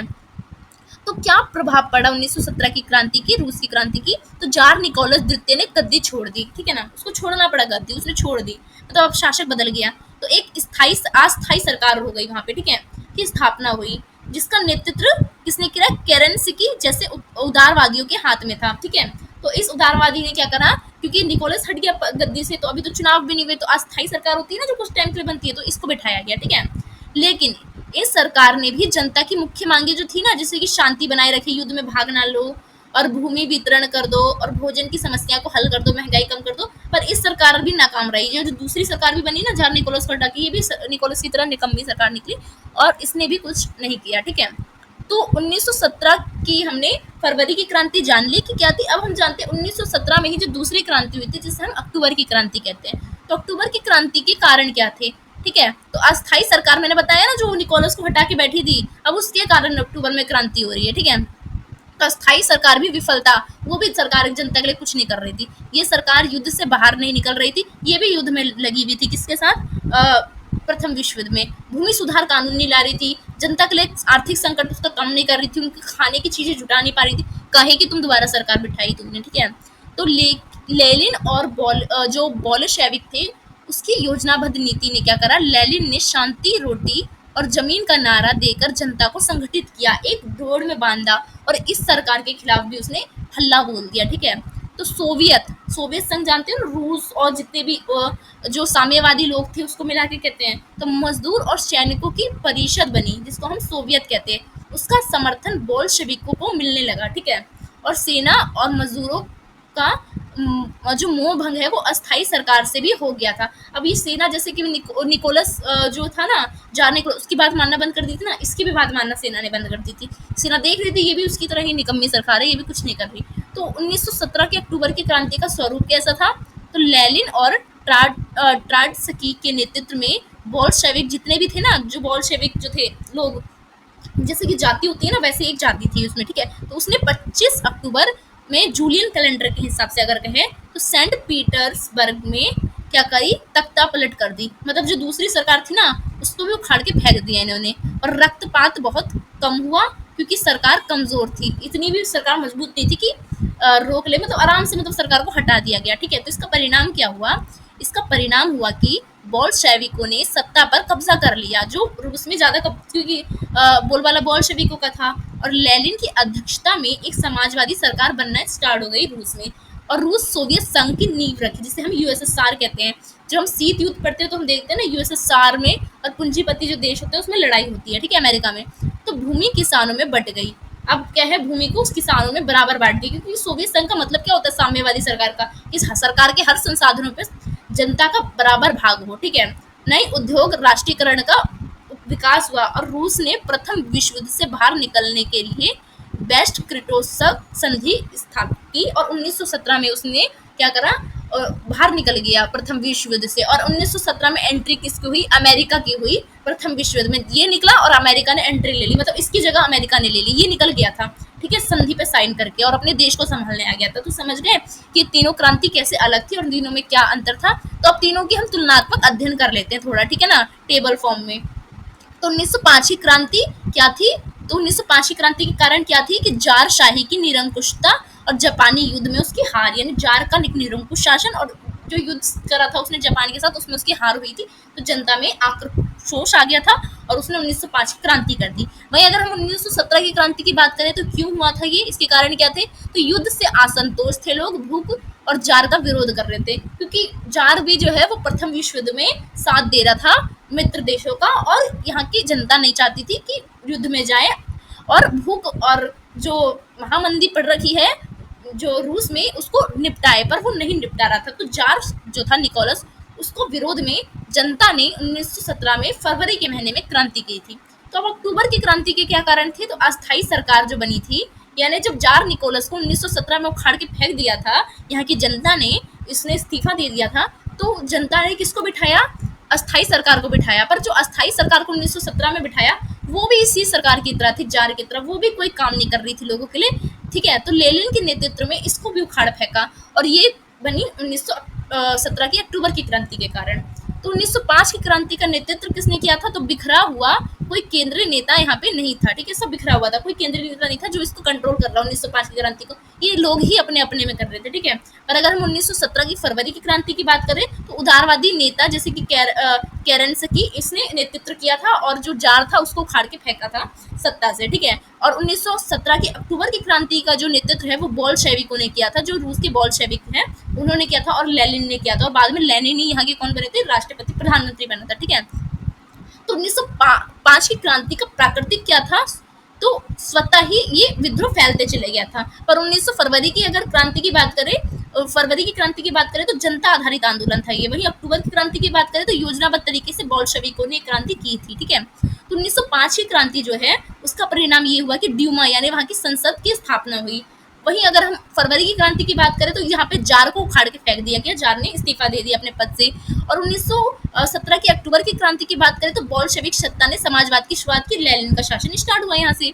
तो अगर हम 1905 की क्रांति की बात करें तो लंबी अवधि का असर था इस पे, यानी जार को चेतावनी मिलती रही थी कि हम तुम्हारे विद्रोह कर देंगे। जार ने नहीं माना और जार के खिलाफ लोगों ने आंदोलन कर दिया। वहीं अगर हम 1917 की अगर हम फरवरी की क्रांति की बात करें तो साम्राज्यवाद का अंत हुआ था, क्योंकि यहाँ पे इस्तीफा दे दिया था यहाँ के शासक ने। और 1917 की अक्टूबर की क्रांति की बात करें तो रूस में साम्यवादी शासन की स्थापना हुई थी, क्योंकि लेनिन को बिठाया गया था गद्दी पे, ठीक है। तो निष्कर्ष में क्या लिखोगे कि रूस की क्रांति क्या थी? तो 1905 की क्रांति यानी रूस की क्रांति ने रूसी जनता के बीच असंतोष की पहली लहर पैदा कर दी थी। मतलब असंतोष है जनता, इसकी लहर में क्रांति लोगों ने देखा तो लोगों में जुनून हो गया, ठीक है। और जार को पहली बार झुकने पर मजबूर कर दिया लोगों ने। इसी कारण तो जार ने ड्यूमा यानी रूस की संसद की स्थापना की। लेकिन यह क्रांति सत्ता परिवर्तन नहीं कर पाई। रूस की जो 1905 की क्रांति थी उसने जार निकोलस को उखाड़ के नहीं फेंक पाई। पर जब फरवरी की क्रांति आई ना तो इसमें जार को मजबूरन इस्तीफा खुद ही देना पड़ा। लेकिन अस्थाई सरकार को जो बिठाया गया जार को हटा के, तो उस अस्थाई सरकार से भी लोग संतुष्ट नहीं थे। ये भी बिल्कुल जार की तरह निकम्मी सरकार थी, कोई कार्य नहीं कर रही थी लोगों के लिए। अंततः अक्टूबर में दोबारा लोगों ने क्रांति करी कि अस्थाई सरकार के खिलाफ भी, जो पूरी तरह से योजनाबद्ध तरीके से की गई थी। वैचारिक क्रांति थी लोगों ने की थी कि समाजवाद को अपना के यानी साम्यवाद को, कि जितने भी शासक हैं, मतलब वो शासक के जितने भी संसाधन है वो सभी किस में बटे जाए, साम्यवाद यानी सभी लोगों में बराबर बटा जाए। तो तीनों क्रांति आपस में जुड़ी हुई थी एक ही दूसरे से, पर तरीका थोड़ा थोड़ा अलग था, ठीक है। असंतोष के कारण ही हुई थी, रूस में ही हुई थी।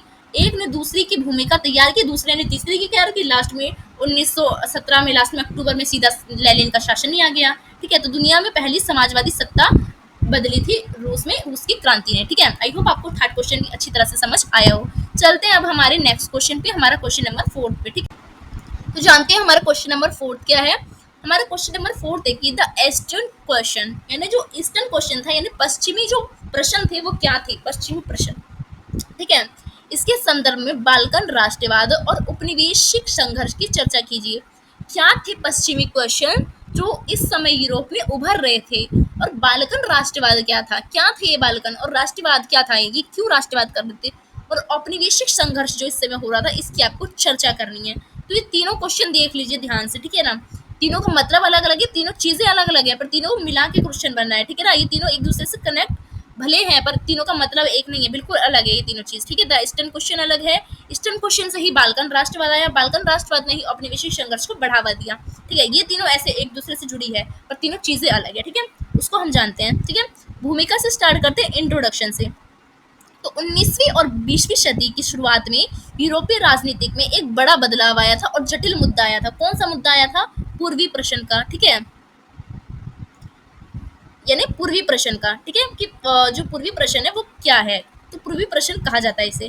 यह सवाल मुख्य रूप से ऑटोमन साम्राज्य यानी जो की गिरती हुई शक्ति, उसकी यूरोपीय में स्थिति और उसके क्षेत्र पर यूरोपीय शक्तियों के बीच वर्चस्व की होड़ से संबंधित था। देखिए क्या हुआ था, आपने मैप देखा होगा तो मैप में रूस के नीचे का जो क्षेत्र आता है ना वो आता है ओटोमन साम्राज्य का, ठीक है ना। तो ओटोमन साम्राज्य एक टाइम पे बहुत बड़ा साम्राज्य था, पर इस टाइम आते आते वो बिखर गया था, टूट गया था। तो टूट रहा था तो लोग यहाँ पे ज्यादातर जो लोग रहते थे वो रहते थे बाल्कन लोग। उसके बारे में अभी हम पढ़ेंगे आगे, ठीक है।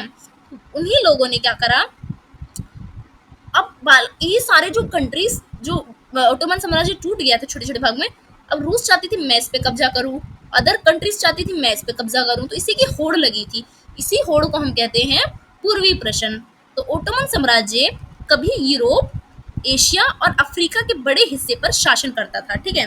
लेकिन 18वीं शताब्दी के बाद उसकी ताकत कम हो गई ओटोमन साम्राज्य की। जैसे ही शक्ति घटी किसकी, ओटोमन साम्राज्य की, यूरोपीय की शक्ति, जैसे कि ब्रिटेन की बात करें, फ्रांस, रूस, ऑस्ट्रेलिया, जर्मनी, ये सब होता है ना जो कमजोर होता था ना देश, उन सब पे इन सब की नजर पड़ जाती थी, भाई मुझे तो इसको गुलाम बनाना है। उसके क्षेत्रों पर अपना प्रभाव जमाने की कोशिश करने लगते थे ये सारे देश। देखिए भारत में भी आए थे ना, ब्रिटेन, फ्रांस तो आया ही था, ठीक है, जर्मनी भी आया था। तो मतलब जिसको भी देखते थे ना ये लोग कि कमजोर हो रहे हैं, उस पर आक्रमण करने चले जाते थे ये लोग, ठीक है ना, फायदा उठाने के लिए। तो इसी स्थिति को ईस्टर्न क्वेश्चन कहा जाता है, यानी पूर्वी प्रश्न। समझ गए? तो पूर्वी प्रश्न का सार क्या है? तो ईस्टर्न क्वेश्चन का मुख्य आशय ये है कि ओटोमन साम्राज्य के पतन के बाद उसके जो क्षेत्र थे उसका भविष्य में क्या होगा, इसी को कहते हैं हम ईस्टर्न क्वेश्चन, यानी पूर्वी क्वेश्चन। पूर्व में था क्या? पूर्व में था हमारा ओटोमन साम्राज्य। ओटोमन साम्राज्य का पतन हो गया, अब उसके देश पे कौन कब्जा करेगा कौन नहीं करेगा, यही विचारधारा लोगों में उस समय चल रही थी। मतलब ये सारी कंट्रीज जो होड़ लगा रही थी, भाई मैं लूंगा मैं लूंगा मैं लूंगा ये कंट्री को, तो इसी को हम कहते हैं ईस्टर्न क्वेश्चन। सिंपल भाषा में, कौन सी शक्ति कौन से क्षेत्र पर नियंत्रण रखेगी, क्या वहां स्वतंत्र राष्ट्र बनेंगे या उपनिवेश बनेंगे, क्या रूस जैसे देश धार्मिक आधार पर हस्तक्षेप करेंगे। तो ये सारे क्वेश्चन किस में आ रहे थे? ये सारे क्वेश्चन उस समय उभर रहे थे, जो कि ब्रिटेन कर रहा था, फ्रांस कर रहा था, ऑस्ट्रिया कर रहा था, जर्मनी कर रहा था। किसके बारे में सोच के कर रहा था? ओटोमन साम्राज्य के बारे में सोच के ये सारे क्वेश्चन कर रहे थे, उन लोगों के दिमाग में चढ़ रहे थे। तो इसी को हम कहते हैं ईस्टर्न क्वेश्चन, ठीक है। तो यह प्रश्न इसलिए भी गंभीर था क्योंकि ओटोमन साम्राज्य के अधिकांश क्षेत्र यूरोप के दक्षिण पूर्वी हिस्से यानी बाल्कन प्रायद्वीप में आते थे, ठीक है। यानी ये क्वेश्चन इसलिए ज्यादा और उभर रहा था क्योंकि ओटोमन साम्राज्य के जो ज्यादा भाग थे ना यूरोप के दक्षिण पूर्वी हिस्से बाल्कन प्रायद्वीप में आते थे, और बाल्कन लोग खुद को राष्ट्रवादी मानते थे, कहते थे हम खुद ही स्वतंत्र होंगे। तो इन लोगों के मन में शंका होती थी कि राष्ट्र यहाँ तो ज्यादा बाल्कन लोग हैं और ये लोग तो हम पे अपना कब्जा करने नहीं देंगे, तो क्या हम इस पे कब्जा कर पाएंगे, क्या वो उस पर कब्जा कर पाएंगे। तो ये सब उनके दिमाग में चलता रहता, तो इसी को हम ईस्टर्न क्वेश्चन कहते हैं, ठीक है। ईस्टर्न क्वेश्चन तो आपने जान लिया क्या होता है। अब हम बार बार बाल्कन की बात कर रहे हैं, तो अब हम जानते हैं कि बाल्कन क्या था और बाल्कन राष्ट्रवाद क्या था, ठीक है। और बाल्कन राष्ट्रवाद और ईस्टर्न क्वेश्चन कैसे एक दूसरे से जुड़े थे। तो बाल्कन क्षेत्र की स्थिति जानते हैं। बाल्कन क्षेत्र क्या था? तो बाल्कन एक भू राजनीतिक क्षेत्र है। बाल्कन एक कह सकते हो एक जाति के तौर पे कह सकते हो, एक आप कहते हैं ना नस्ल के तौर पे कह सकते हो, ठीक है। आज का अगर हम सर्बिया की बात करें, बोस्निया की बात करें, क्रोएशिया की बात करें, बुल्गारिया, ग्रीस, मेंटेरोगा, रोमानिया, अल्बेरिया, ये सारे जो देश है ना, ये एक टाइम पे बाल्कन देश में आते थे, ठीक है। यहाँ अनेक जातियां पाई जाती थी और भाषा और धर्मों के लोग रहते थे यहाँ पे, ठीक है। अधिकांश लोग यहाँ पे स्वाल जाति के थे, ठीक है। स्वाल जाति नाम याद रखिएगा। और ईसाई धर्म के अनुयायी थे ये सारे स्वाल जाति के लोग, जबकि ओटोमन शासन मुस्लिम का था, ठीक है। तो ये दोनों में सांस्कृतिक विभिन्नता आई ना, बताओ, एक ईसाई है स्वाल और ओटोमन साम्राज्य मुस्लिम है। यानी जो ओटोमन साम्राज्य था वो उस शासन में ही ये बाल्कन क्षेत्र आता था, ये सारे बाल्कन क्षेत्र जो मैंने आपको बताए। और ये सारे बाल्कन क्षेत्र जो थे ये सब ईसाई धर्म को मानने वाले थे, स्वाल जाति के थे, पर आते किसके अंतर्गत थे? ओटोमन साम्राज्य के अंतर्गत आते थे। और ओटोमन साम्राज्य एक मुस्लिम साम्राज्य था। यानी समझ क्या आ रहा है इससे कि मुस्लिम साम्राज्य, ओटोमन साम्राज्य ने इन सबको एक टाइम पे हरा हरा कर अपने अंदर मिलाया होगा अपने साम्राज्य में, ठीक है। ईसाई सारे थे, ये सारे ईसाई कंट्री को अपने में मिलाया था ओटोमन साम्राज्य में और मुस्लिम समाज में मिलाया था। तो यही कारण था कि दोनों जो जब ओटोमन साम्राज्य टूटा तो ये सारे लोगों ने सोचा भाई हम तो अलग हैं, हम तो ईसाई धर्म को मानने वाले हैं और हम बाल्कन है, तो हम अपना अलग राष्ट्र बनाएंगे, ठीक है। हमें तो ओटोमन साम्राज्य ने मतलब हम पे लड़के युद्ध करके हमें मिला लिया था, आज तो ओटोमन साम्राज्य टूट गया, हम तो आजाद हैं। तो ये वाली बात है, ठीक है, समझ आई। लोगों में स्वतंत्रता और राष्ट्रीय पहचान की भावना जागने लगी। अब ये जो सर्बिया, बोस्निया ये सब थे, ये सब ईसाई धर्म को मानने वाले स्वाल जाति के लोग थे। ये कह रहे थे ओटोमन साम्राज्य तो मुस्लिम शासक था, अब तो वो टूट चुका है, तो हम इसकी बात क्यों माने, हम तो खुद स्वतंत्र हो गए हैं अब, ठीक है। तो इन लोगों में राष्ट्रवाद की भावना उभर रही थी, ठीक है। तो राष्ट्रवाद का प्रभाव क्या पड़ा? ये बाल्कन क्षेत्रों में 19वीं सदी के मध्य में राष्ट्रवाद की लहर फैलने लगी इन सारे कंट्रीज में जो मैंने आपको ऊपर नाम बताए थे, ठीक है। तो ग्रीस ने क्या करा, 1821 में ओटोमन साम्राज्य के खिलाफ विद्रोह करना स्टार्ट कर दिया। अभी तक ग्रीस और ये सारे कंट्रीज जो मैंने आपको बताई ये सब ओटोमन साम्राज्य में थे, क्योंकि एक टाइम पर ओटोमन साम्राज्य ने इन सबको जीत लिया था।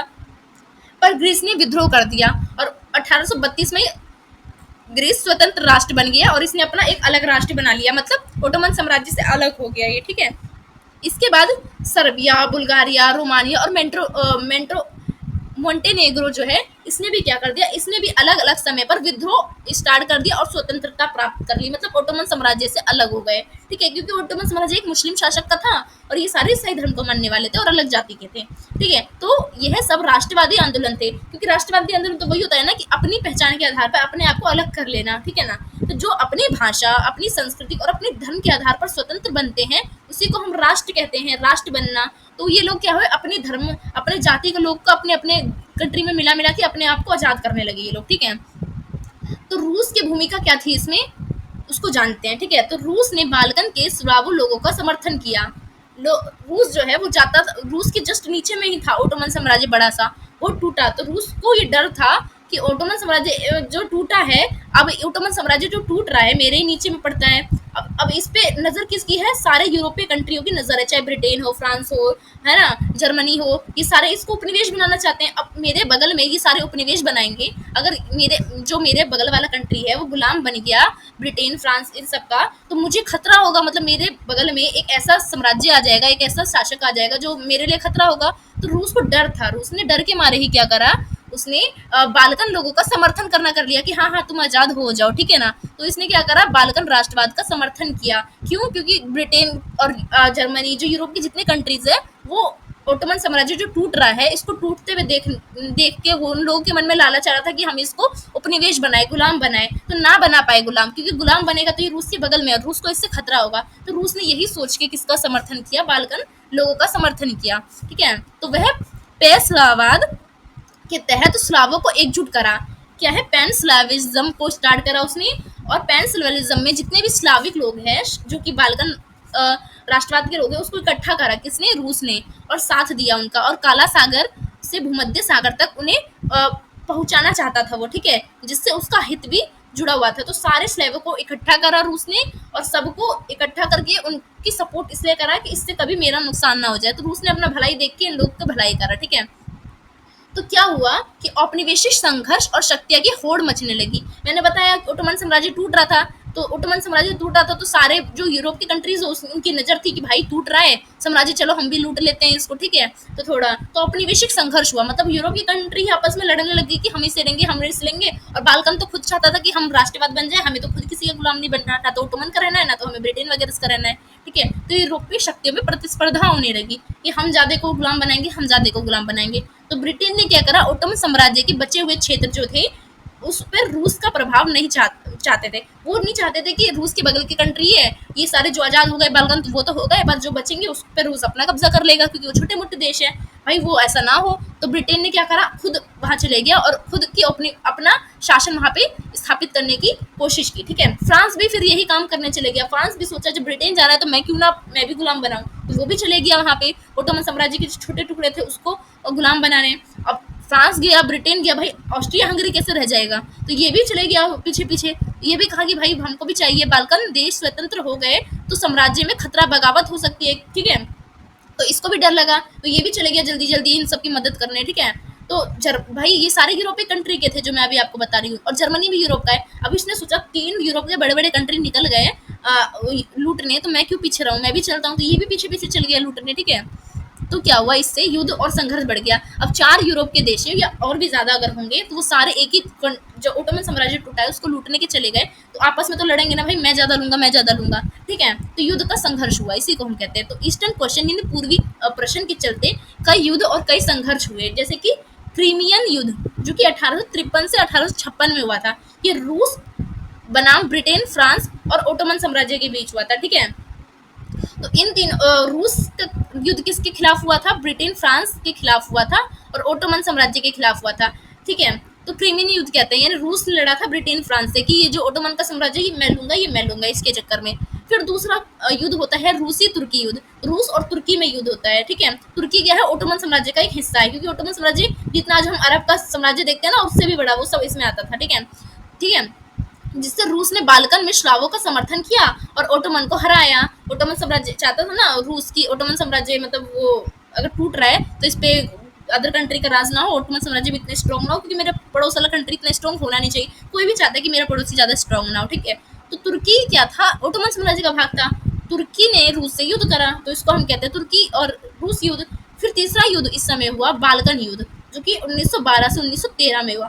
बाल्कन देश जो थे, जो पूरे ओटोमन साम्राज्य में या अदर कंट्रीज में भी जो बाल्कन रोस्लाव जो लोग रहते थे, उनकी जाति के लोग जो राष्ट्रवाद करते थे अपने आप को आजादी के लिए, उनको कहते थे बाल्कन राष्ट्रवाद। इन लोगों ने मिलकर क्या करा, ओटोमन के बीच क्षेत्रों में हड़प लिया, ठीक है, कि हम अपना अलग राष्ट्र बनाएंगे भाई, ना तो हम ऑटोमन में मिलेंगे, ना तो हम रूस में मिलेंगे, ना तो हम ब्रिटेन फ्रांस किसी में मिलेंगे, हम अपना बनेंगे। तो बाल्कन राष्ट्रवादी स्टार्ट हुआ। पहला विश्व युद्ध का कारण भी यही बनता है, ठीक है, ये युद्ध संघर्ष, ठीक है, इसी क्षेत्र से जुड़ाव था। और 1914 में ऑस्ट्रेलिया के युवराज की हत्या कर सर्बिया के राष्ट्रवादी द्वारा, मतलब जो प्रथम विश्व युद्ध था ना, उसका तत्कालीन कारण भी यही चीज बनता है। जो बाल्कन लोग होते हैं ना, बाल्कन लोग नहीं, बाल्कन का ही एक व्यक्ति होता है, एक लड़का होता है, छोटा ही होता है, वो क्या करता है, ऑस्ट्रिया का जो शासक बनने वाला होता है, उत्तराधिकारी होता है, ठीक है, वो घूमने जाता है सर्बिया में, ठीक है, और सर्बिया में राष्ट्रवाद होता है, सर्बिया के बाल्कन, जो सर्बिया में जितने भी बाल्कन लोग हैं वो अपने आप को अलग बाल्कन राष्ट्र बनाना चाहते हैं सर्बिया को। तो ऑस्ट्रेलिया का जो शासक आया, तो ऑस्ट्रिया तो नहीं चाहता था कि बाल्कन राष्ट्र अलग बन जाए, तो सर्बिया में जब घूमने आया ऑस्ट्रेलिया का शासक, जो बनने वाला था, बना नहीं था, ठीक है, घोषित हो गया था यही बनेगा, तो बाल्कन ही एक व्यक्ति था, एक लड़का था, उसने गोली मार दी थी बनने वाले शासक को। तो इससे क्या हो, ऑस्ट्रेलिया बहुत ज्यादा गुस्से में आ गई, प्रेस में इसे छप गई, और यही तात्कालीन कारण बना था प्रथम विश्व युद्ध का। पहला कारण जो है ना, वो यही कारण था, ठीक है ना, आप ये भी समझ गए होंगे प्रथम विश्व युद्ध का कारण, ठीक है। तो ईस्टर्न क्वेश्चन का ऐतिहासिक महत्व क्या है, उसको जानते हैं, पूर्वी प्रश्न का। तो इसने यूरोप में राजनीतिक अस्थिरता लाई थी, ठीक है, क्योंकि सारे लोग क्या होने लगे थे, सब ओटोमन साम्राज्य के पीछे एक उसको नोचने के लिए मतलब निकल गए थे, ठीक है, राजनीतिक गठबंधन बनने लगे थे। जब ओटोमन साम्राज्य को जब लेने गए, तो राष्ट्र वहां पे जो बाल्कन जो लोग थे, वो राष्ट्रवाद भी बना, मतलब राष्ट्रवादी विचारधारा थी उनमें, वो कह रहे थे हम तो अलग कंट्री बनाएंगे। इस कारण वो जो कंट्री नहीं चाहती थी कि बाल्कन राष्ट्र बने, जैसे कि ऑस्ट्रेलिया के शासक को मारा था ना बाल्कन लोगों ने, तो फिर क्या हुआ, सब आपस में एक गठबंधन बना रहे थे, जिसे पता ही नहीं चलता था रूस ने कब फ्रांस से गठबंधन बना लिया, फ्रांस ने रूस से, मतलब ये लोग एक दूसरे से छुपके छुपके गठबंधन बना रहे थे कि आप पे कोई अटैक करेगा तो हम अटैक करेंगे, हम पे कोई अटैक करेगा तो आप पे, मतलब छुप छुप के बहुत ज्यादा गुप्त संगठन बन रहे थे, ठीक है, गठबंधन। और विस्तारवादी नीति जन्म ले रही थी, मतलब सब लोग चाहते थे कि मेरी ज्यादा से ज्यादा उपनिवेश बने, गुलाम बने, तभी तो ये होड़ लगी थी सारे लोगों की बाल्कन कंट्रीज को और ये जो ओटोमन साम्राज्य इसको जीतने की। तो बाल्कन राष्ट्रवाद ने साम्राज्यवादी ताकतों की नींव हिला दी थी, ठीक है, क्योंकि बाल्कन लोग जो थे वो इतने स्ट्रांग हो गए थे, इतने राष्ट्रवादी थे, ये लोगों ने पूरी साम्राज्यवादी जो ताकत थी, जैसे ब्रिटेन, यूरोप की जितनी भी ताकत थी, ऑस्ट्रेलिया, हंगरी, चाहे जर्मनी हो, ये लूटने आ रही थी ना, बाल्कन को तोड़ना चाहती थी और ऑटोमन को अपने में मिलाना चाहती थी, पर इन लोगों ने उसकी नींव हिला दी थी, ठीक है ना, उसके शासक ही को मार दिया था और बहुत कुछ हुआ था। तो ये प्रश्न अंततः में 1914 में पहले विश्व युद्ध के प्रमुख कारण बनता है, यही चीज, ठीक है, ईस्टर्न क्वेश्चन। तो आई होप आपको ईस्टर्न क्वेश्चन अच्छे से समझ आया हो। तो निष्कर्ष में क्या लिखोगे कि ईस्टर्न क्वेश्चन यानी जो पूर्वी प्रश्न है, वो केवल ओटोमन साम्राज्य के भविष्य का प्रश्न नहीं था कि ओटोमन साम्राज्य टूटेगा तो उसके भविष्य में कौन उसे लूटेगा, कौन उसे लेगा, कौन स्वतंत्र होगा, क्या नहीं होगा, सिर्फ ये चीज तो थी, पर सिर्फ यही चीज नहीं थी, साथ साथ ही यूरोप के संतुलन की भी बात थी, राष्ट्रवाद की भावना की भी बात थी, क्योंकि बाल्कन राष्ट्रवाद इस समय उभर रहा था, उपनिवेश की प्रतिस्पर्धा का भी प्रतीक है कि सारे यूरोप के लोग प्रतिस्पर्धा कर रहे थे कि मैं ज्यादा कंट्रीज लूंगा, बाल्कन का मैं ज्यादा लूंगा, ठीक है। और बाल्कन राष्ट्रवाद ने ओटोमन शासन को चुनौती भी दी थी इसी समय, और यूरोपीय शक्तियों को आपसी होड़ में युद्ध के क्षेत्र में आग में झोंक भी दिया था, ठीक है ना। तो यही कारण था कि ईस्टर्न क्वेश्चन इतिहास में न केवल एक कूटनीतिक समस्या थी, बल्कि साथ साथ पूरे विश्व युद्ध की ओर भी इसने पूरे विश्व जो कंट्रीज है उसको ढकेल दिया था, ठीक है। तो उसका भी विश्व युद्ध का भी कारण बना था। आई होप आपको ये क्वेश्चन भी अच्छी तरह से समझ आ गया हो, ठीक है। वीडियो अच्छी लगी, वीडियो को लाइक करिए। चलिए हम चलते हैं हमारे नेक्स्ट क्वेश्चन पे। हमारा नेक्स्ट क्वेश्चन है क्वेश्चन नंबर 5। चलिए हम अपना क्वेश्चन नंबर 5 देखते हैं। तो हमारा क्वेश्चन नंबर 5 है कि प्रथम विश्व युद्ध के कारणों और प्रभावों का विश्लेषण कीजिए। मीन्स प्रथम विश्व युद्ध के क्या कारण थे, क्यों प्रथम विश्व युद्ध हुआ था, फर्स्ट वर्ल्ड वॉर, और इसके इफेक्ट क्या पड़े थे, इसके प्रभाव क्या पड़े थे, ये आपको बताना है, ठीक है। तो प्रथम विश्व युद्ध के बारे में बेसिकली आपको इसमें बताना है, ठीक है। तो इंट्रोडक्शन से स्टार्ट करते हैं कि प्रथम विश्व युद्ध जो है वो क्या था। तो प्रथम विश्व युद्ध जो कि 1914 से 1918 तक चला था, ये 20वीं सदी की एक निर्णायक घटना थी, जिसको हम एक बहुत बड़ा युद्ध कहते हैं, महान युद्ध भी कहते हैं हम इसे, ठीक है। तो जिसने विश्व के राजनीतिक मानचित्र को ही बदल के रख दिया था, बिल्कुल बिल्कुल, क्योंकि सारे देश एक दूसरे से क्या हो गए थे, भिड़ गए थे, ठीक है। तो यह युद्ध यूरोपीय शक्तियों के बीच शुरू हुआ था, लेकिन जल्द ही यह वैश्विक और संघर्ष बन गया था। हुआ तो था ये यूरोपीय शक्तियों, जो यूरोप की शक्ति आपस में लड़के हुआ था, पर ये पूरे विश्व को इसमें शामिल कर लिया। कैसे कर लिया उसको हम जानेंगे, ठीक है।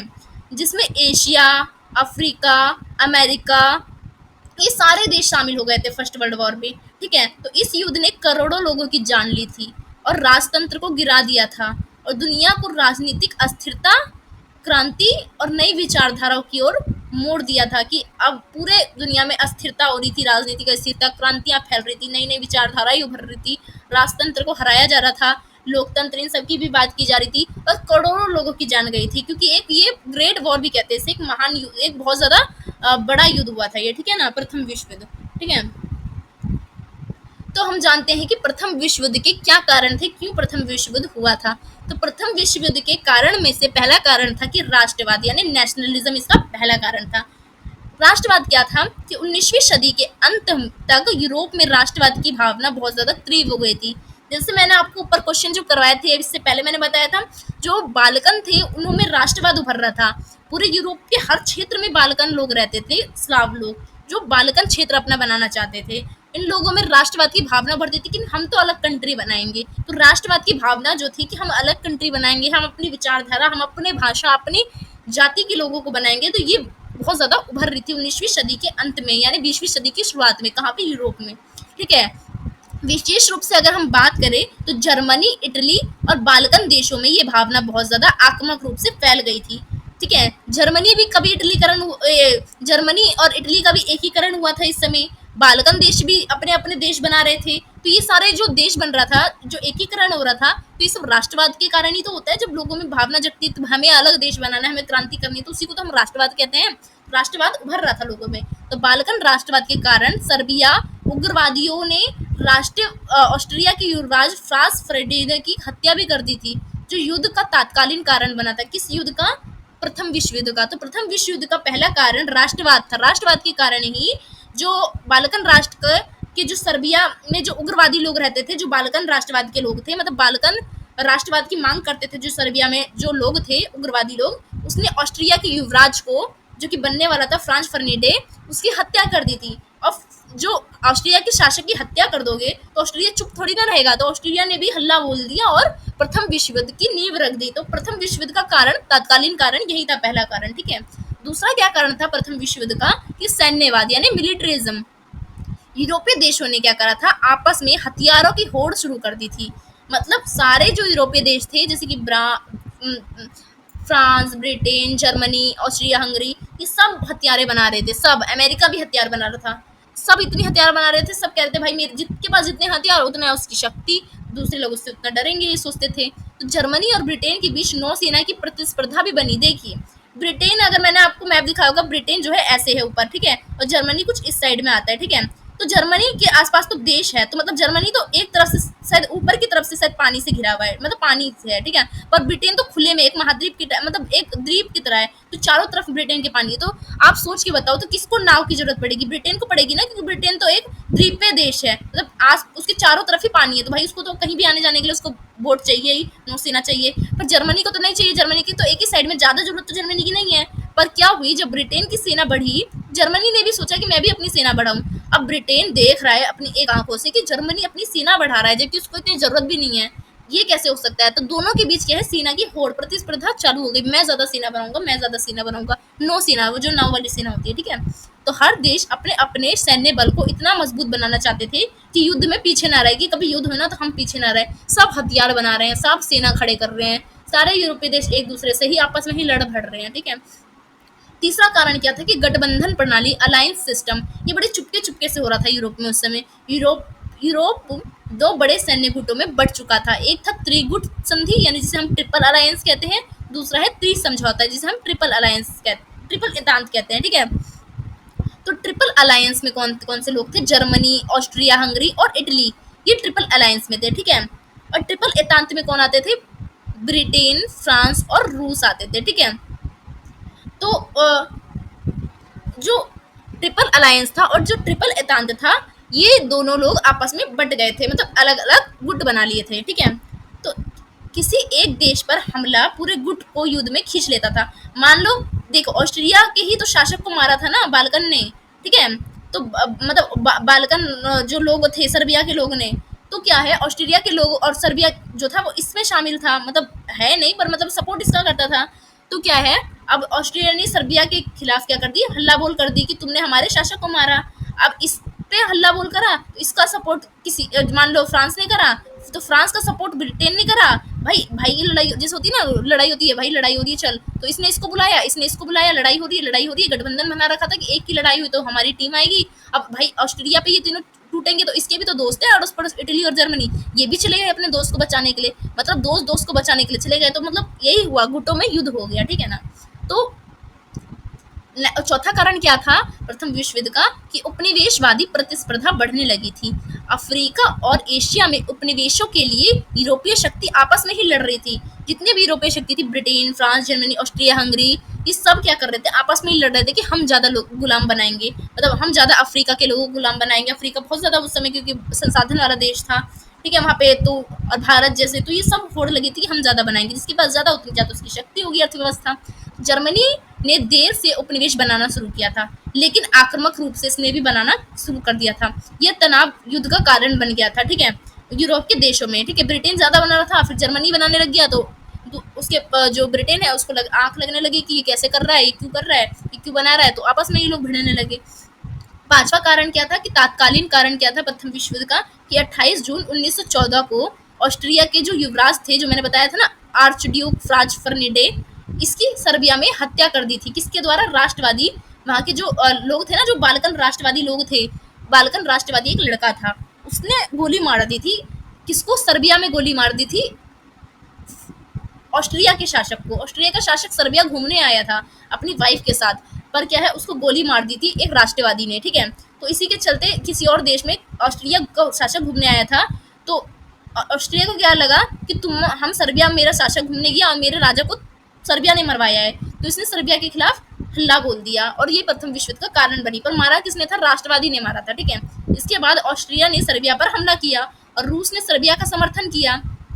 अब जब ऑस्ट्रेलिया ने देखा कि मेरे शासक को सर्बिया में मार दिया गया, सर्बिया घूमने गया था मेरा शासक, और राष्ट्रवादी वहाँ के लोगों ने सर्बिया में मेरे शासक को मार दिया, तो भाई जब तुम्हारे नेता को कोई मारेगा तो तुम तो मारोगे ही ना उसको। तो ऑस्ट्रिया चले गया सर्बिया पे युद्ध बोलने। अब सर्बिया का दोस्त था रूस, अब सर्बिया पे हमला हुआ तो रूस और सर्बिया में संधि हो रखी थी कि जब भी मेरी लड़ाई होगी तो तू मुझे बचाने आएगा। तो सर्बिया पे जब ऑस्ट्रेलिया ने हमला करने गया तो रूस बीच में कूद गया कि तू मेरे दोस्त को कैसे छेड़ेगा, ठीक है। फिर अब रूस रूस सर्बिया को बचाने आ गया, तो अब ऑस्ट्रिया का दोस्त जर्मनी आ गया ऑस्ट्रिया को बचाने। अब जर्मनी कह रहा है अच्छा रूस तू सर्बिया को बचाएगा तो क्या ऑस्ट्रिया का दोस्त नहीं है, ऑस्ट्रिया ने भी संधि कर रखी थी जर्मनी से, तो जर्मनी भी आ गया ऑस्ट्रिया को बचाने। इसका सर्बिया का दोस्त रूस आ गया सर्बिया को बचाने, ऑस्ट्रिया का दोस्त जर्मनी आ गया उसे बचाने, ठीक है। और फिर क्या हुआ, फिर ब्रिटेन और फ्रांस ने भी क्या करा, रूस का समर्थन किया। अब देखो ऑस्ट्रिया को बचाने जर्मनी आया, सर्बिया को बचाने रूस आया था, अब रूस को बचाने भी कौन आ गया, ब्रिटेन और फ्रांस आ गए, क्योंकि रूस और फ्रांस ब्रिटेन के बीच समझौता हो रखा था, ठीक है। तो फिर क्या हुआ, फिर ऑस्ट्रिया में एक और फिर सोचा कि अब मैं भी अपना एक और साथी बढ़ाता हूँ, तो इसमें एक इटली आ गया। ऐसा ही हुआ, दोस्त दोस्त को बचाने के चक्कर में जो इन लोगों ने छुप छुप के संधि बना रखी थी ना, यहाँ पे सामने आ गई कि कौन किसका दोस्त है, युद्ध जब होगा तो ये दोनों आपस में लड़ेंगे। तो यही कारण बना प्रथम विश्व युद्ध का, ठीक है। तो प्रथम विश्व युद्ध की कौन कौन सी प्रमुख घटनाएं थी उसको हम जानते हैं संक्षेप में, ठीक है। तो युद्ध 4 वर्षों तक चला था, 1914 से 1918 तक, ठीक है। तो इसमें क्या क्या चीजें हुई थी कि दो प्रमुख पक्षें बढ़ गई थी। एक मित्र राष्ट्र बना था जिसे अलाइड पावर कहते हैं। मित्र राष्ट्र में कौन थे, ब्रिटेन, फ्रांस और रूस था, ठीक है। बाद में 1917 में जब रूस निकला था, जब हमने पढ़ा था ना हमने रूसी क्रांति, तो 1917 में निकल गया था रूस युद्ध से, और अमेरिका की एंट्री हुई थी, तो अमेरिका ने एंट्री बाद में ली थी 1917 में, ठीक है। और दूसरा क्या है, मध्यवर्ती यानी सेंट्रल पावर। सेंट्रल पावर में कौन था, जर्मनी था, ऑस्ट्रेलिया था और ऑटोमन साम्राज्य था, ठीक है। तो इन दोनों गुटों के बीच लड़ाई हुई थी प्रथम विश्व युद्ध। 1917 में अमेरिका का युद्ध में प्रवेश, ये महत्वपूर्ण चीज है, ठीक है। रूस ने बोल्शेविक क्रांति के बाद क्या करी, ये छोड़ दी, मतलब यहाँ पे ये युद्ध छोड़ दिया और अमेरिका ने इसमें एंट्री मारी, और 1918 में युद्ध समाप्त हुआ और जर्मनी की हार हो गई, ठीक है। मतलब जर्मनी को यानी जो सेंट्रल पावर है उसको हरा दिया किसने, मित्र राष्ट्र ध्रुव राष्ट्र को हरा दिया। ध्रुव राष्ट्र जो है उसमें सारा इंजाम जर्मनी पे लगा दिया प्रथम विश्व युद्ध का, ठीक है, हराने के बाद। तो प्रथम विश्व युद्ध का प्रभाव क्या हुआ, इसको भी जान लेते हैं, इफेक्ट क्या हुआ। तो राजनीतिक प्रभाव क्या पड़ा, तो चार बड़े साम्राज्य समाप्त हो गए, जैसे कि क्योंकि ध्रुव मित्र राष्ट्र जर्मनी राष्ट्र जो मित्र जो था गुट और जो ध्रुव गुट था उसमें लड़ाई हो रही थी। तो जो मित्र गुट है उसने क्या करा, जर्मनी मतलब जो ध्रुव गुट है उसको हरा दिया था। तो ध्रुव गुट में ऑस्ट्रिया, हंगरी, जर्मनी, ओटोमन साम्राज्य, रूस ये सब आते थे। तो क्या हुआ, ये सारे साम्राज्य जो है वो क्या है समाप्त हो गए क्योंकि इसको हरा दिया गया। तो रूस में 1917 में बोल्शेविक क्रांति हुई और वहां पे साम्राज्यवादी स्थापन हो गया। तो ये भी मतलब समाप्त हो गया। मान लो चार दुनिया के नक्शे से चार लोग कम हो गए मान लो, ठीक है।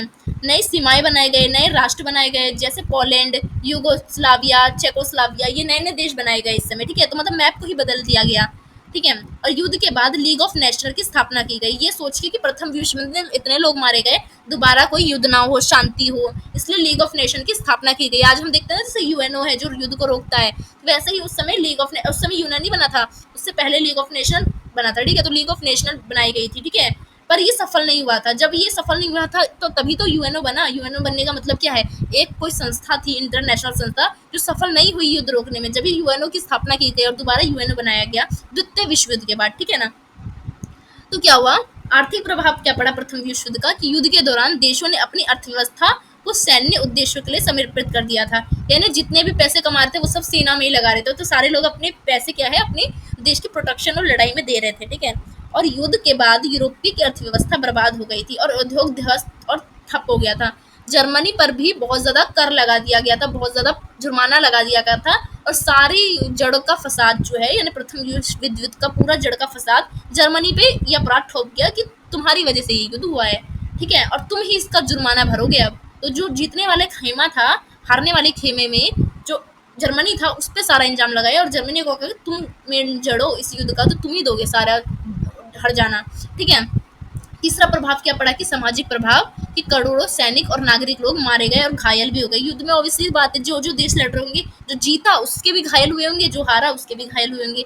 महिलाओं की भूमिका बढ़ी, उन्होंने युद्ध काल में कारखानों में, अस्पतालों में और आदि में क्या करा, कार्य करना स्टार्ट करा। भाई सारे आदमी लोग तो युद्ध में जा रहे हैं, तो महिलाएं तो खाना अपने खाने के लिए और देश को चलाने के काम तो करना पड़ेगा। तो महिला सशक्तिकरण को इस समय बढ़ावा मिला, क्योंकि भाई इस समय महिलाएं ज्यादा भागीदारी थी, क्योंकि सारे तो युद्ध में चले गए थे ज्यादा से ज्यादा, कारखाने खाली हो रहे थे। इसमें किसने भाग दिया, महिलाओं ने भाग दिया।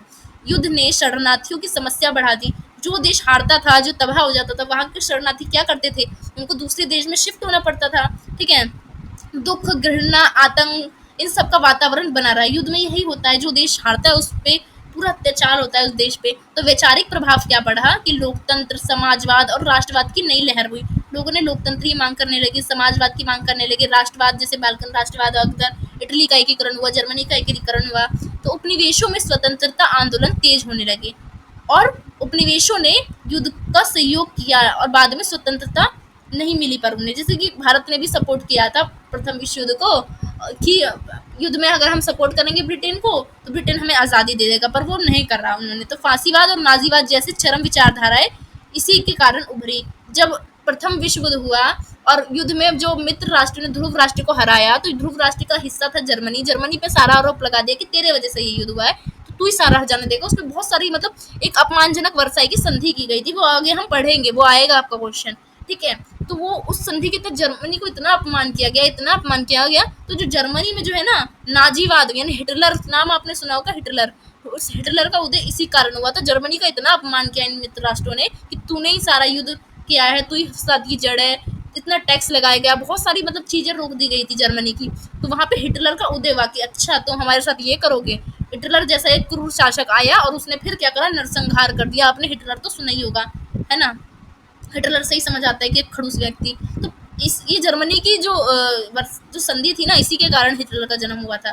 तो इसका निष्कर्ष क्या लिखेगा, प्रथम विश्व युद्ध क्या था। तो प्रथम विश्व युद्ध केवल एक युद्ध नहीं था, बल्कि ये पूरे विश्व इतिहास को पुनर्भाषित करने वाली एक घटना थी, जिसने राजनीतिक सत्ता संतुलन, सामाजिक संरचना और वैश्विक अर्थव्यवस्था को वैचारिक आंदोलन को गहराई से प्रभावित किया था। ये युद्ध एक नई दुनिया की नींव बनाया इसने, और लेकिन साथ ही दूसरे विश्व युद्ध की जड़ भी बो दी थी फर्स्ट वर्ल्ड वॉर ने। फर्स्ट वर्ल्ड वॉर के बाद वर्साई की संधि हुई, उसमें जर्मनी का इतना अपमान किया गया कि जर्मनी में एक हिटलर पैदा हो गया अपमान के चलते, और उस हिटलर ने द्वितीय विश्व युद्ध को छेड़ दिया। मतलब प्रथम विश्व युद्ध ने द्वितीय विश्व युद्ध को जन्म दे दिया, ठीक है।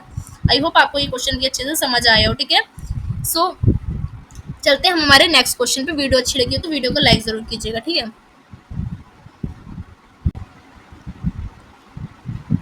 चलिए देखते हैं हमारा next question, question number 6। Question number 6 है हमारे कि प्रथम विश्व युद्ध के बाद शांति समझौते और लीग ऑफ नेशनल की भूमिका की समीक्षा कीजिए।